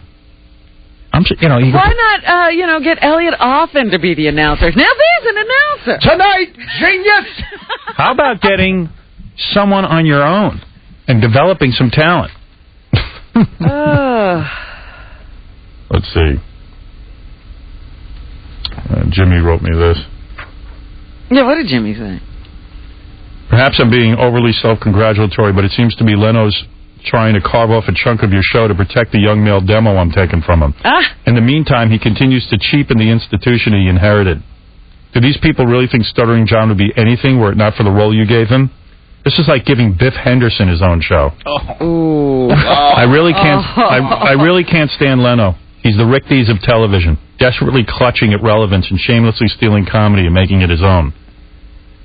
Never forget that his most popular bit, jaywalking, is stolen from you. I brought that up to Jay on the phone, and he goes, No, Steve Allen did that. Right. And I go, well, first of all, you're mentioning Steve Allen because you hear Letterman mention Steve Allen. You've never even watched Steve Allen, and Steve Allen didn't do that bit. But why does He'd go out and talk to people on the street. He wouldn't ask them simple questions. Then why does he call it Steve walking? Yeah. He calls it jaywalking, like it's his idea. Yeah, defending it, he told me he took it from Steve Allen, not me. And let me finish Jimmy's letter. He's stolen again. By the way, how's your colon? Let me see. I like that. Stolen and colon. Yeah, Jimmy wrote me a note saying that he's going to get Benji to lead his band.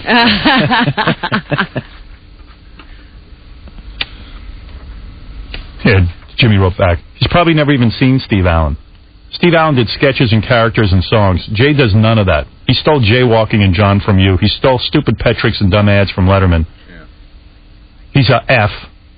He acts like he's the underdog. He's the host of the Effin' Tonight Show on NBC. They steal and intimidate our guests constantly. Really? Yeah. Something has to be done. He plays dumb and nice. Meanwhile, he's an effing snake. Ooh. What about Vegas? Are you guys staying for the weekend? Of course we are. What kind of a question is that? Yeah, let's see what else he wrote. God, Kimmel's fired up. Yeah, sounds like. Well, everyone I talk to is fired up about Jay.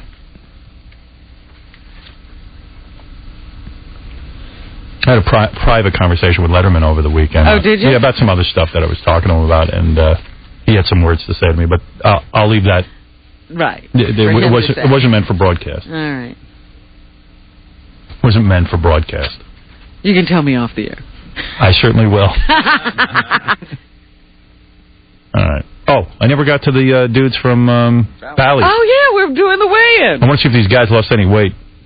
Let's take a break. We'll do that next. Hey, by the way, while we were gone, Bill Maher from Politically Incorrect, or whatever his new show is called. Real time. Real time. Keeping it real time. What's real time mean? What does that mean? I don't know. Real time. You know what? I have no idea what that means. Yeah, but I know that's what the he's name. trying to get at with that title. He had that congresswoman on that was blasting Mel, the guy who owns our company, for the Janet Jackson stuff. Mm-hmm. And he totally let her off the hook. He didn't ask her anything about how she makes money off of the very industry she regulates and nothing. He let her off the hook. I'm going to get tape of it. I'm going to play it tomorrow, but what was that? The woman was up there screaming at Mel about the Janet Jackson thing and how her children saw it. Oh, she was so emotional. And then, he totally let her off the hook. I found out tons of junk on her.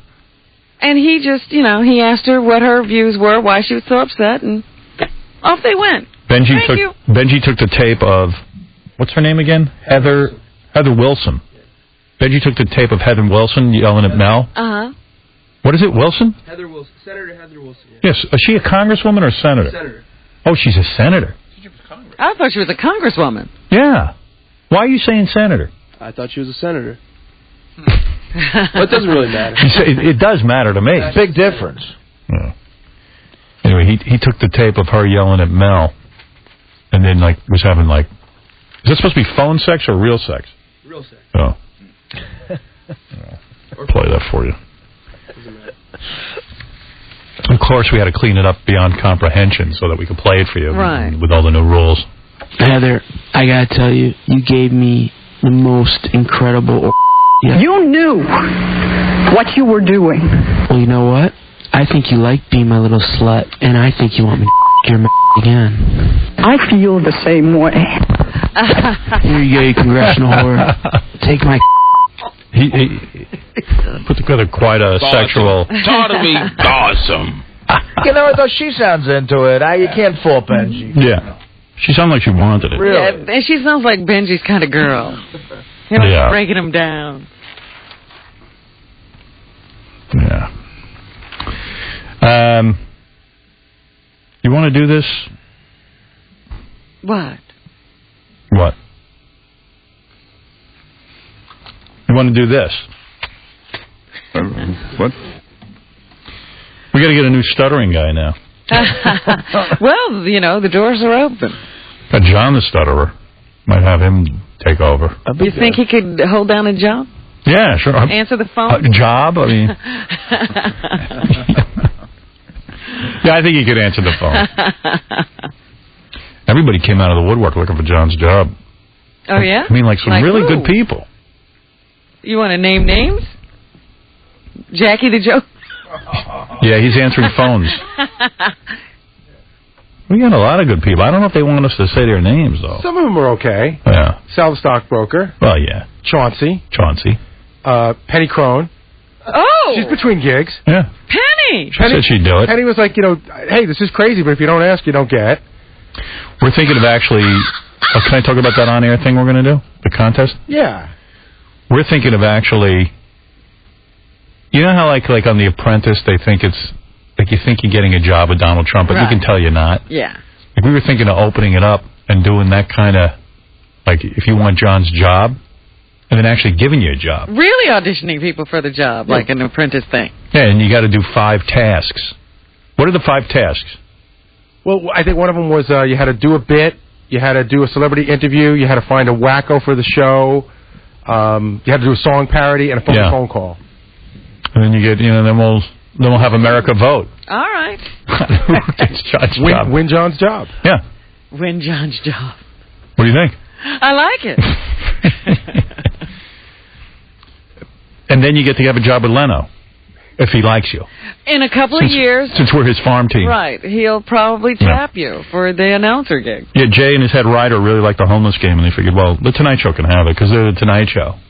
I'll throw a name in that mentioned interest. I'm sure you won't mind. Is the Reverend Bob Levy. Oh, really? Yes. Yeah, no wonder Bob is roasting John. Oh, yeah. What is the John roast? Let me see. Bob's a great joke writer, man. I go, you mean there's no other... You mean to tell me for the amount of money you pay someone, you couldn't have hired like a really great comedy mind that could have contributed to the show and so... Oh, no. We didn't want a comedian. I go... Well, so what are you saying? What did you want? So we wanted a guy who started on your show. I mean, what's the explanation there? No, we didn't want a guy who started. And then he says to me, he tried to blackmail me. He goes, I've been going around saying really nice things about you in the interview. You want me to keep doing that, don't you?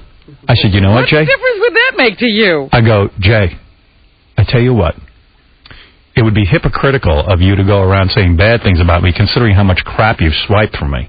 I said, but you know what? Feel free. I would consider it a compliment if someone as gay as you had the nerve to badmouth me. I would think that would be really great, because I would have a field day with you. So then he goes, well, I've been saying really nice things about you in the press. Now, how do you want to handle this if... I go, how do I want to handle it? Seems like you've handled it already. What do you mean, how do I want it? When do you consider what I want to do? How do you want to handle it? Now he's calling me to see how I want to handle things. Right. Such an ass.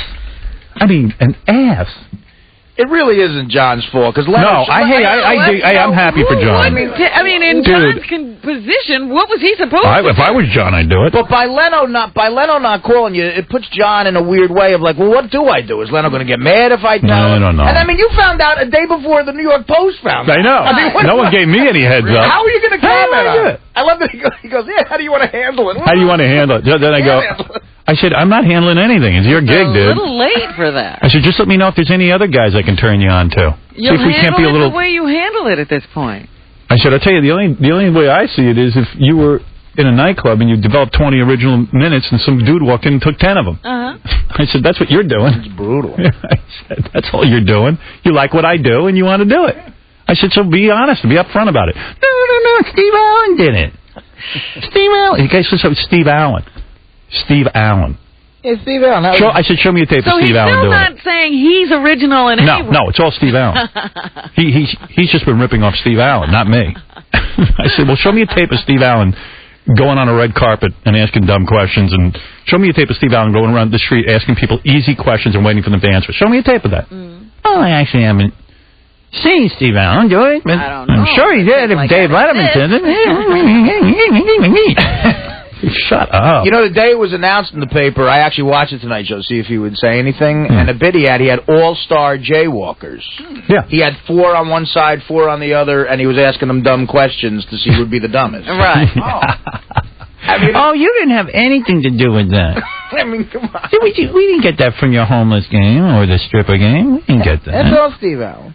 That's Steve Allen did that. You know that. Come on, be a good sport. So it's all right to rip off Steve Allen. Yeah, everyone's allowed to rip off Steve Allen. He's dead. He's public domain. Yeah.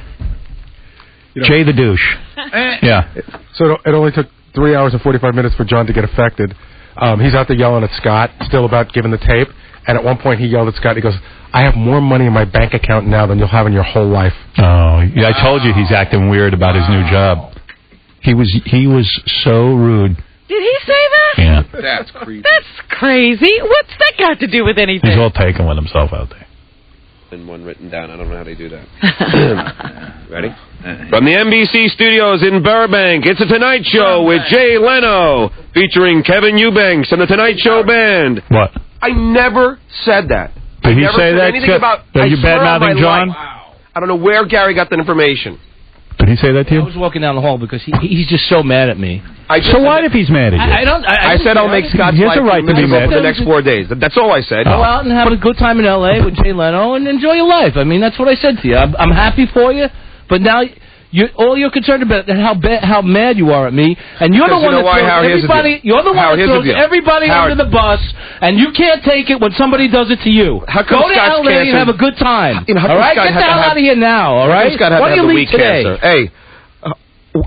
I didn't know that Vertical Blue was from the Howard Stern Show, Scott. Who said that? It is in the paper. Wait a minute. Who taped Scott's telephone? Hold on, Robin. Let me explain something. Who put a monkey on a string and ripped it up? Robin, can I explain something? Yeah. Was trying to pick it up. None of this ever showed up on the air. This was for your own personal amusement. Scott finally got you. Howard, do you and I ever have things that we say off the air that we don't want on the air? No. Yes, we do. And there are a lot of things that me and Artie have that we won't say on the air. Oh, come on. Let me just finish. Let me move on. Let me move on. I don't care about this. Yeah, I do because Scott. I said to him, Scott, this is personal, and I want you to erase it as soon as you. Can I tell you something? This is your new boss. Can I say this? And he gave me my word. Happen to like. So that's why. Can I say something to you? I happen to like this new guy, Scott the engineer. The way you better see it.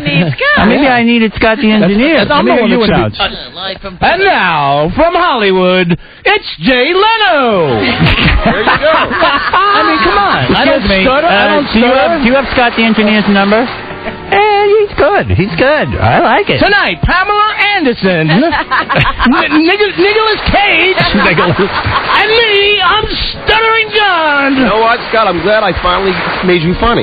You know what? I realized Scott's the voice I like on the tape. Yeah. It wasn't John all along. It's Scott the engineer. I got to get him. Well, let me just say, since my vocal coach, I've gotten a lot better. All right. Well, we'll have a chance to hear that. And March 29th. All right. All right, you two take it out in the hall. If anybody says Vertigo Blue from the Stern Show, I tell them they're not from the Howard Stern. Go work on this. I'm sorry. I tell people they're not from the Stern Show. All right. Come on. We're enjoying John's tape. That shouldn't happen. Who gave you that, John? Yes. Announcer styling. There you go again. This is live from Burbank. I got 4 more days. It's going to be beautiful. He's going to make my life hell for the next 4 days. I'm already planning. Do that. What are you going to do, John? Yeah, what are you going to do? I'm not going to tell anybody yet. But I promise it'll be good for the show. All right, John's going to come out with a bang. There we go. It's going to be great. There's only one person I'm focusing on, Scott, and it's you. Yeah, thanks. Just realize, if the 18 years, I'm the only one that works bastard. Scott, just realize that if he's spending all of this time and attention on you... Scott, how much you make a year? $60,000? You really got him.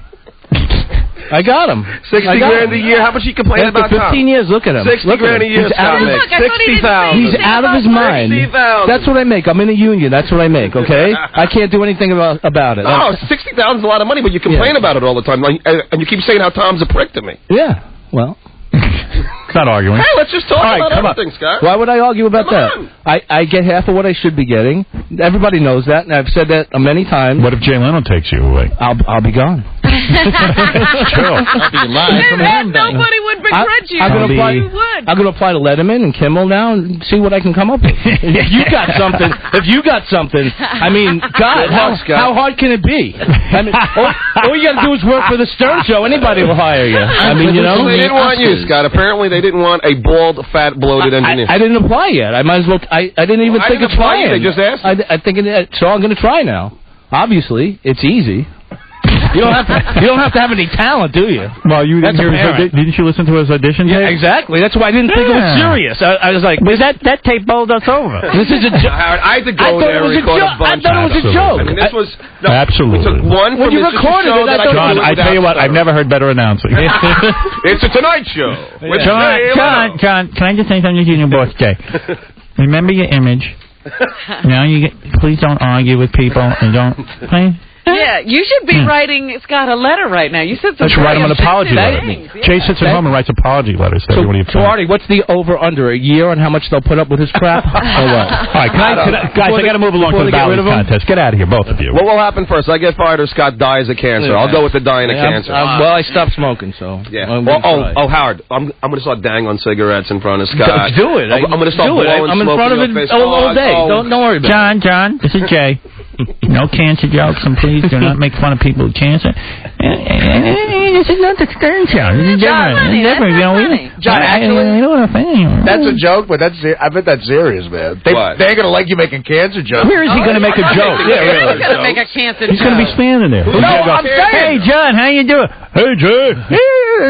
I'm saying even now. Even here. You're going to throw the band guys under the bus, too? Hey, Jay, you know the trombone player.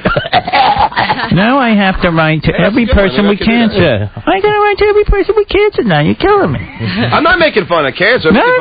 You said cancer. You said cancer, and that can't be. Someone out there with cancer. Howard, cancer's a horrible illness. That's what we like. Get cancer. Now I want you to write on a chalkboard 100 times. But I still hope Scott dies of cancer. Right. Guys, leave because I got to do the Bally's contest. Yeah, we keep not weighing these guys. All right. Thank you, Scott. Thank you, John. All right.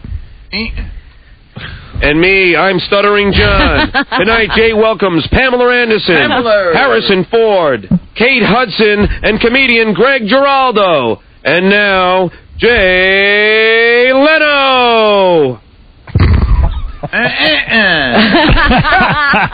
and coming up tomorrow night, the reunion of Nirvana. Surviving members.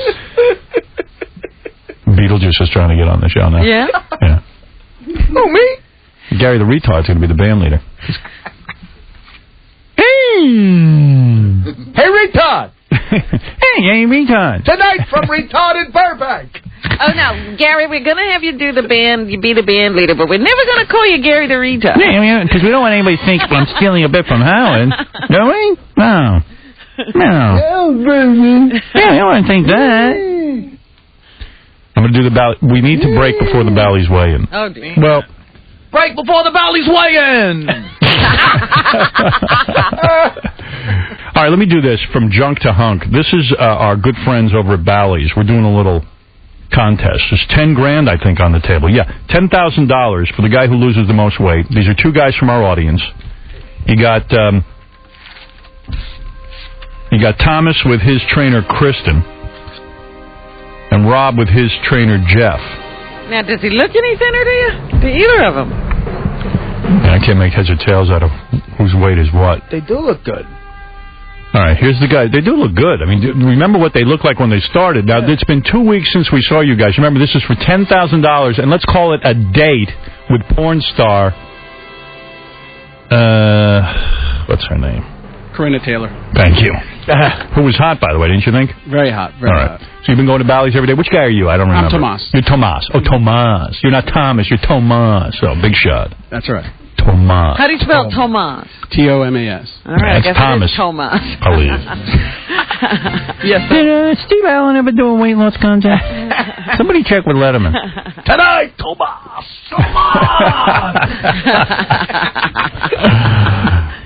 Tomas, you weighed originally, was it 335 or 423? 423. Okay, you weighed 423. Mm-hmm. You going to get on the scale for us now? Sure. All right, let me see what the folks at Bally's did.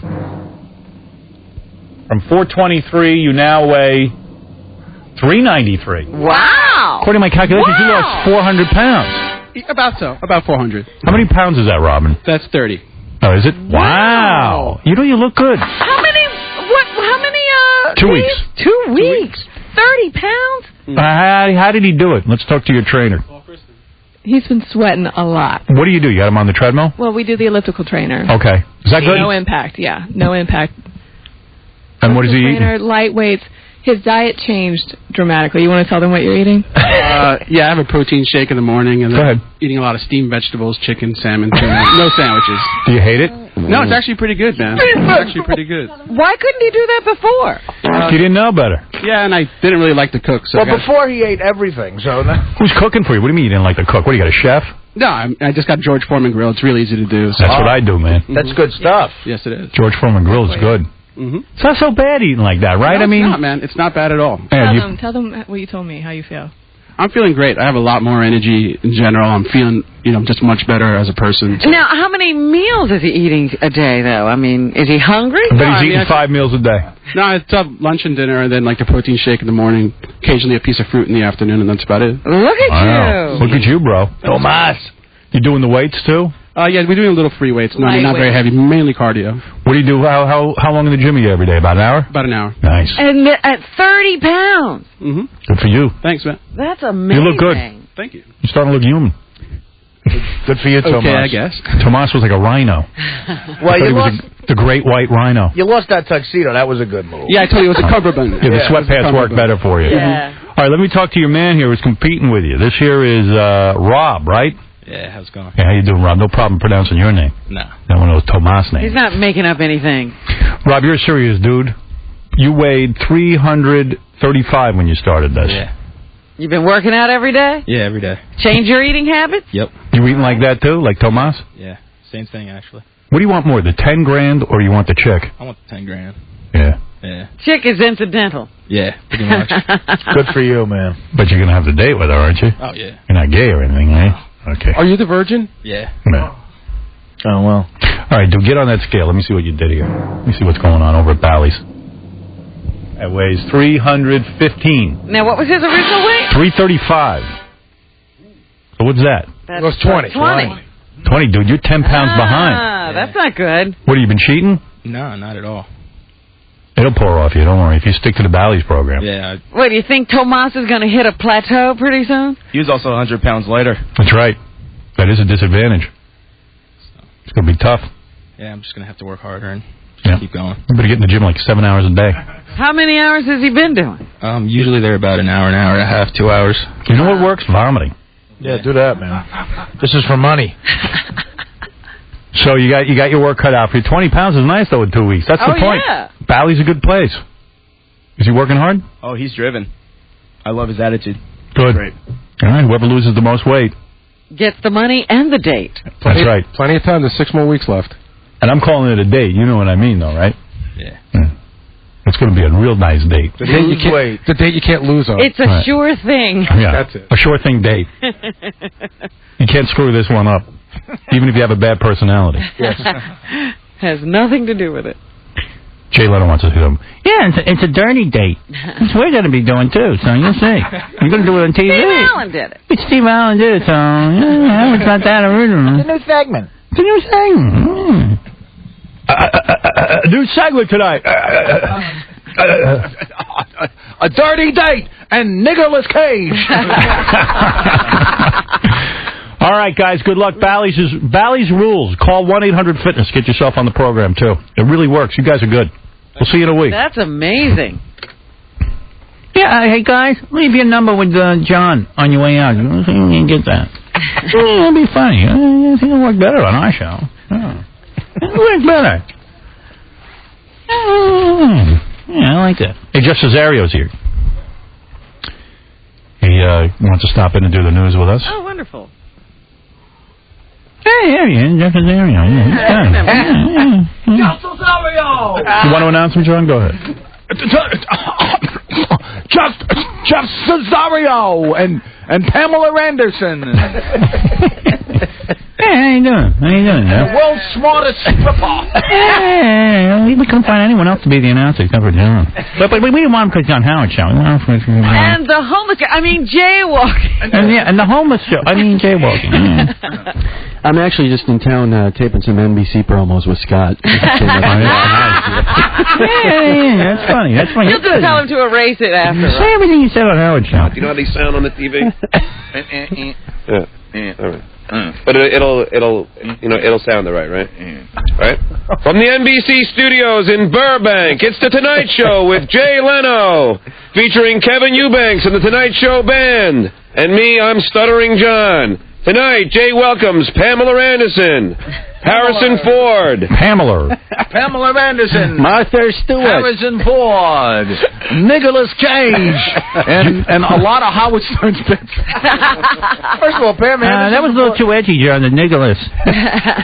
Colorless Cage. Oh, I'm going to have to write 1,000,000 letters. Now I got to be writing all night. Is he just announcing, or does he have to have the phones there too? No, he's going to be doing some bits where he goes out and does some questions and things. But we're not saying that right now. It'll just happen. We got a lot of ideas. We'll slowly evolve. We got a lot of ideas.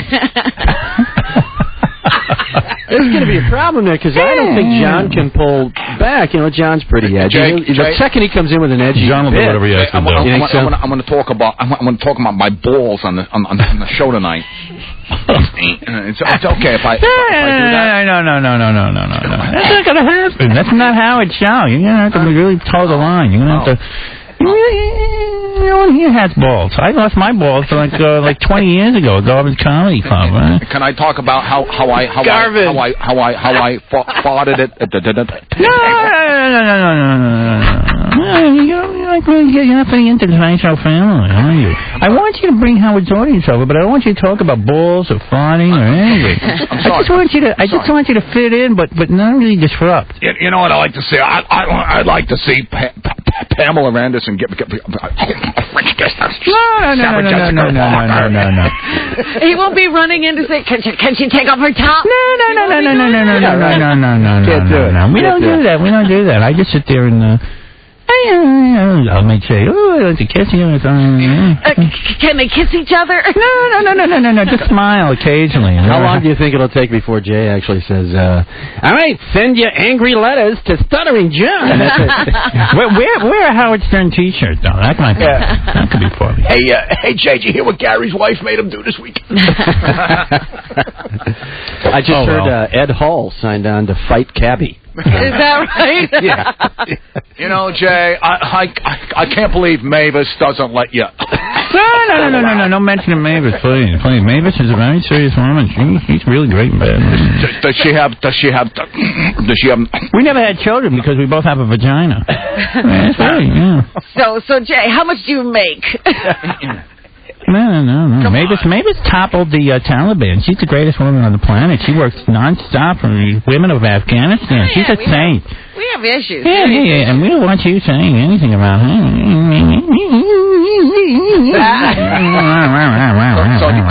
So do you think she would ever consider doing a threesome? No. No. I want you to get Howard's audience without being like, this is not Howard's show. Now go out and ask funny questions. You're not getting it. Stupid ass. You're not getting it. Anyway, Jeff's here to do the news with us, Robin, which is what you are doing here. I hope you don't start doing it on the Tonight Show. Here's your new theme.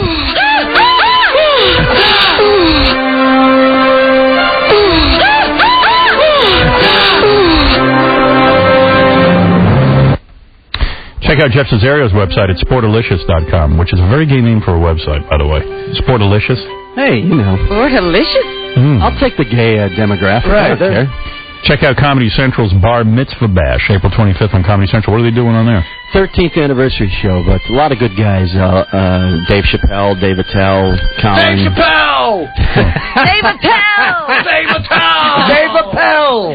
Anybody with a pal in it! Dave Appel! Simon and Garfunkel. Comedian Jeffrey Ross. And now, Jay Leno! Thank you. Tonight, we got not only Howard Stuttering John, but we got a couple of his bits. We got Tom Poston from the old Steve Allen show. Yeah, Steve Allen did it first. Robert, I'd like to hire you, but I don't want you really to do the news talk. I just want you to... I've got my one black. I don't need another. I don't need another black. Can you be white? NBC's a little unclear about the black thing. We're not going to say you're black. We don't want to offend the old farts in our audience with another black. I mean, you got Whoopi, and that's about it. Hey, did you see Sex and the City last night? Yes. I thought it was a good last episode. I did too. I think they... I felt satisfied, but I thought it was a little... Went out a little bit. Yeah, it was a little weird that everyone became a better person. It reminded me of the Wizard of Oz. Yeah. Like the Tin Man gets his heart and the Scarecrow gets his brain. Right. And like all of a sudden the redhead cared about people. Neatly wrapped out. Mr. Big now is able to make a commitment. Right. Samantha is happy to have love in her life. And the other people get a baby. They might have ended that show just at the right time, too, because Samantha's like a really withered. Yeah. Right. I couldn't take another one of those double entendres of hers. Why, I'll have cream in my coffee, too. You know what? Yeah. Clever. You think any of them will get anything going after the show? I mean, Sarah Jessica Parker. She will. She's a good actress. She looked a little odd in some of those scenes. She's looking a little long in the tooth. She couldn't play Carrie. Is Mr. Big a good-looking guy? Because I don't get it. He's lost his look. Okay, good. Because they were flashing back, and he looked better in the earlier clips. Okay. For some reason, that made me happy to hear Robin actually say about a big old stud white guy. You know, he's lost his look. Good. Yeah, we don't care. About that. Yeah, we don't feel bad. No, he just wasn't looking all that. Mr. Big is long in the tooth. Yeah, Mr. Big is Mr. Middle now. Mikhail Baryshnikov, what is he, about 4 feet tall? Yes. I mean, Sarah Jessica Parker towers over. And how stupid was he? He's now... She left New York to go with a man who cries. Yeah. Never do that. He cries, I can't do this. Well, he's a ballerina. Hey, Robin wouldn't put up with that. He's a ballerina. He's a ballerina, Robin. They cry, those guys. Every time they He's half a fag. He's half a... No wonder she wants to get out of that relationship. He's crying. I love when they shoot him, and they rarely shoot him whole body, and when they do, you can see he's got like the thighs of a hockey player. Dances, and he's massive thighs. Yeah. And then the other broad ends up getting a Chinese baby. Right? Yeah, they all get something. That's our baby. How come they got to wait 6 months for a Chinese baby? I don't know. Maybe they want a grown one. They're delivering. It takes that long. No, the baby. Maybe they had a picture of it. Baby was already born. It's a number 48. Maybe it's got to go through like some sort of incubation, like where you quarantine him. Quarantine. Yeah. Probably. See if it has any diseases. Yeah, they de-SARS them. Yeah. So that show's over forever now? Yeah, that was the last episode. They might do a movie. Now they're saying it's going to be a movie. For HBO or something? No, like a real movie. Oh, no. I'll go watch it. They'll be 100 years old. They better start shooting today. Yeah. It's now called Golden Girls. Right. You hear from Gary Shandling? No. It's over, huh? It's over there. You're out. Sorry, bud. That's all right. I feel kind of responsible, but... No, not at all. Believe me. Yeah, I'll be over. Look, the dude can't pick up a phone once in a while and say, hey, good shot. And by the way, I heard the game. Nothing. Nothing. Forget it. Yeah, sorry. Well. Anyway, let's do some news. You weren't that good at basketball. Exactly. Jeff, She's never even seen me play, and she knows that. I have a basketball game, Jeff. You're welcome to play. Anybody want to play some golf? Maybe you could bring. Yeah, I gotta see. KC You've with the got to basketball. play Tom. I'll play him. I want to go up to his country club. I can't believe you're golfing. I mean, this is awesome. something he was never supposed to do. Yeah, that's awesome. Such a dumb sport, and yet turns out I'm okay at it. Howard Stern's golfing. Is the rock and roll era officially over? It's over. Everything's over. Trust me, I don't think I'll ever get out on a golf course again. I did it to go along with the group. Only to compete with Plus, Tom. where I was, it was just me and my buddy and our girlfriends, and that was that's it. the way to do it. And I wanted to bang on the golf course. I didn't care about playing any golf. Exactly. Do you remember? What did you say? You only did like 4 holes, right? Yeah, I was like, hey, girls, let's go bang. Do you remember on the Channel 9 show you had Joey Ramone golfing? Yeah. That was so hilarious. He looked so awkward. Right. But I don't know what all these guys were talking about. It wasn't all that hard. But did you? So you did the whole thing. You played a full hole. You putted. Yeah, you did the whole thing. Like a 6-iron. The putting is harder than the driving. The small game is hard. Yeah. I don't like Well, that. now, there are guys breaking golf clubs on trees. Oh, there It is. used to be so difficult. What's Yeah. Yeah, Maybe I should do that. it's golf. Hey, you doing big with golf? Okay. Yeah, Maybe I'll let John play Tom Giordano and How golf. we try golf? 3 days Try from now. golf. Yeah. Hey, you know, I tried golf for the first time. And I was good at it. Yeah. All right, what's in the news? All right, we were talking about Sex in the City. C1 is the theme that you won't be hearing on a new program anymore. I drank the best beer on vacation. Really? Not better than Heineken, of course. But, I was going to say. yeah, but it was kind of an interesting beer that they had called Tusker. It's from Africa. Never heard. Wait, I wrote it down. Tusker. Wow. Wait, I got to mention this beer. Africa. Why do you have to mention the beer? Because they were asking me what this beer was. It was really good. You don't want me to mention it?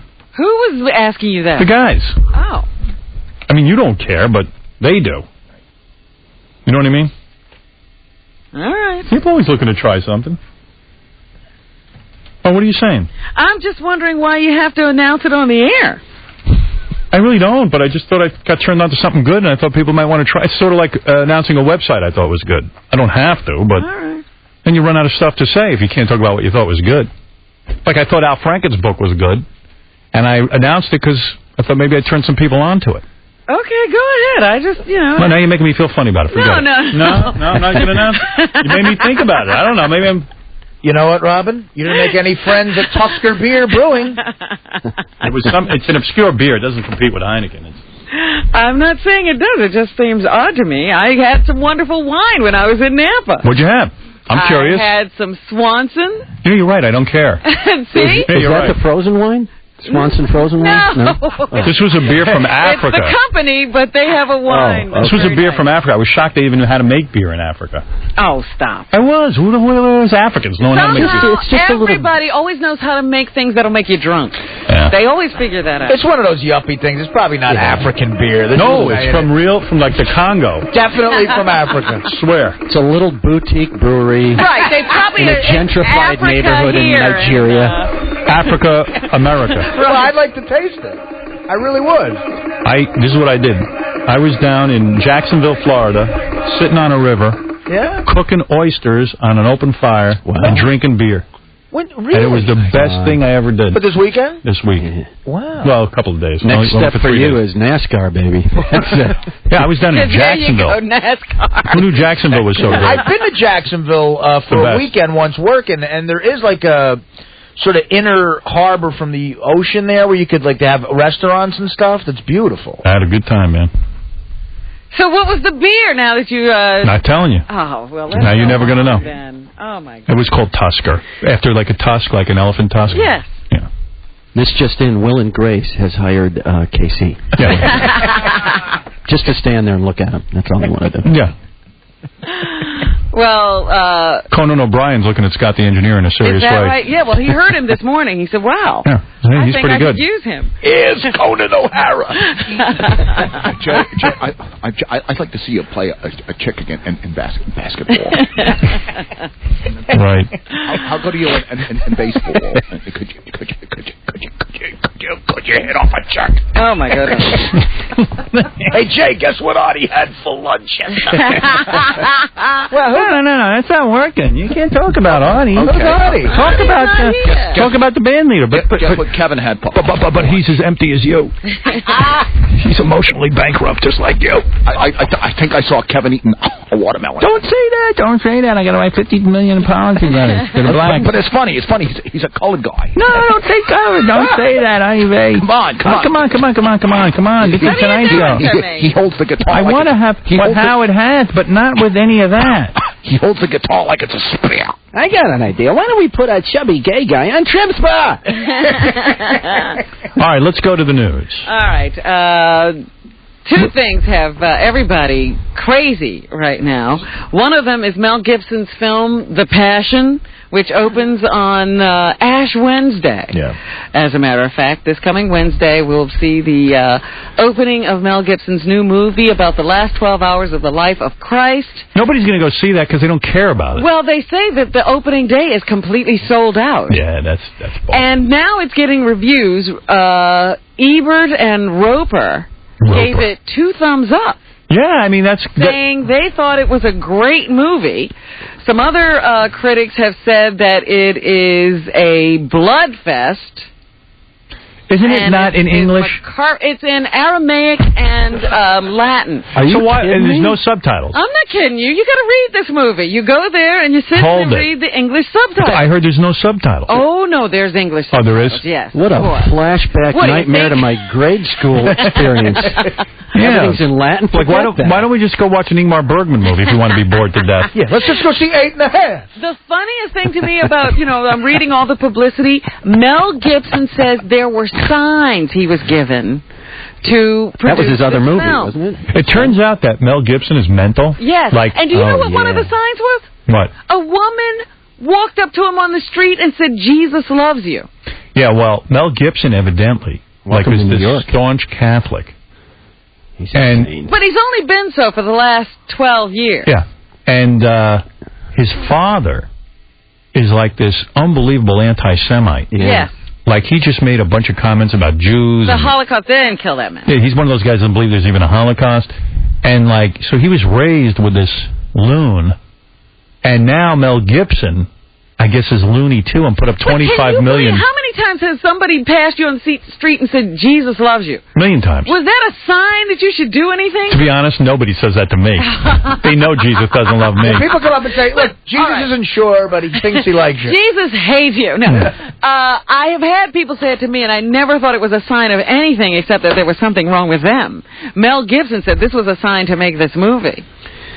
So anyway, he spent $25 million of his own money to produce the film, and now they say about another $25 million to promote it. Wow. And he's been going to all of these fundamentalist churches and to the Vatican and all kinds of places to promote it to, I guess, the captive audience, religious people who, will run to see anything you say is about Christ. I think the premiere's at Auschwitz. I'm not sure. Yeah, that'd be nice. And so, he's out there, and he's denying that he made this to rouse anti-Semitic fervor, but they do say it's very harsh on the Jews. Speaking of upset, I just had a long conversation with Scott Salem's wife.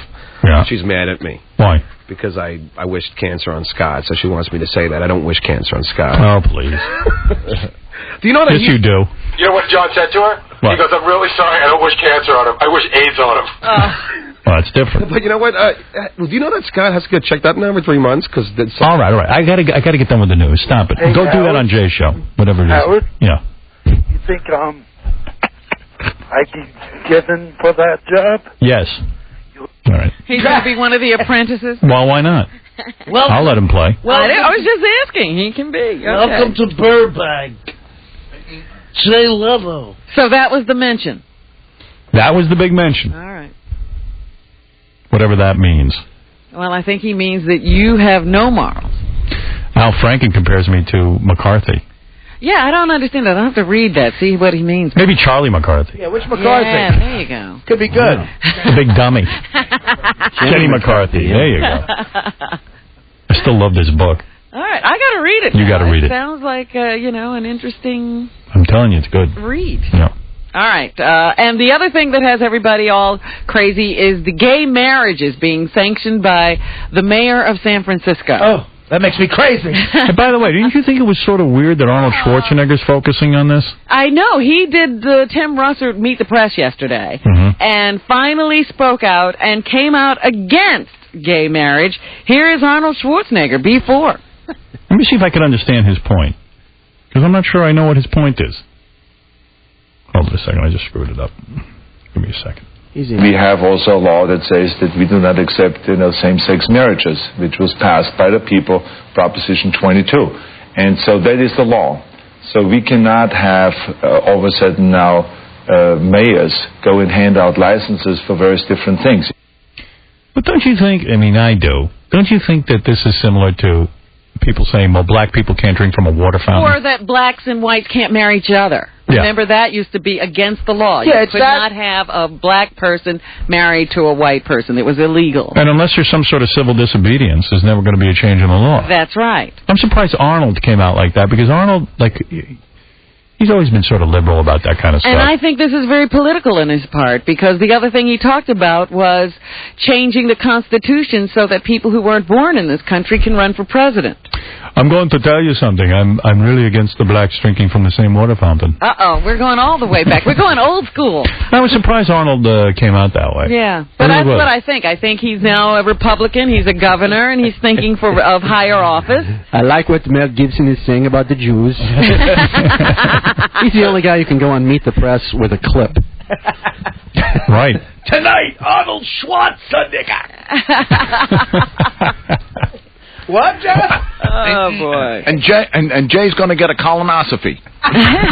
Angel is going off the air. The WB has announced that this season, its fifth, will be its last. Yeah, I stopped watching it. There is now an internet protest going on for David Boreanaz. diehard fans who still want to see the show continue. Ray Romano has a movie out. It's called Welcome to Mooseport. I'm glad it bombed. Yeah. Something bad happening to... Not everybody loves Raymond in the movies, anyway. Yeah, everybody loves Raymond shouldn't be popular, and that is. So, aren't you happy it's unsuccessful? I am. Man, why the hell would you want to make a movie? You got all that scratch, you got a sitcom on. Well, why not make a movie, but make a good one? Well, I guess he thought this was a good transition for him, because the character's almost like Raymond, only they say without the wisecracks or something. So he took the funny part of Raymond and left it on TV. Yeah, I want to be a serious actor. You mean Ray Romano couldn't do one of his crazy characters in the film? I'm glad that failed. I can't believe Adam Sandler's movie, $72 million already. Of course. That guy's it was awesome. Valentine's Day, and he had the pairing with him and Drew, and it was about 51st dates. He says, I'm going to find the worst script and still make $72 million. Yeah. I'll show these bastards. Man, there's nothing out there, movie-wise right now. Okay. Amazing. Well, I have to say, something's got to give. That Jack Nicholson, Diane Keaton. But it's good. Funny. Really? As it can be. But it's got old people in it. No one wants to see it. It's so funny, though. Wow. It's like a perfect comedy. Yeah. You really should see it because it's darn funny. You need hot chicks in there. It's edgy. It's really good. If you just like to go to the movies, be entertained, and laugh, this is a funny movie. Is Spider-Man in it? No. Then it's I don't not want for to see you. it. You want a wonderful weekend, 3 words, Mona Lisa smile. That's Oh, that's what you're doing, honey? Just fantastic. Oh, so much. Anything else? Ray Romano again on how he forgot his fear of the big stars who are working with him in Welcome to Mooseport. It's good that, once they yell action, I'm lucky that I can just let go of that. Because no one knows. He disappears into his character. No one knows what I'm actually talking about in these interviews. And just be in the scene. And, it's Gene Hackman, it's Marcia Gay Harden, whoever, these great actors. I may feel a little insecure up to that moment, but then I just totally commit to it and do it. And then when it's over... I start and commit, and Gene Hackman... And then I get scared again. And then I get scared, but then I go back, and then I forget, and then I remember. Everybody loves Mooseport.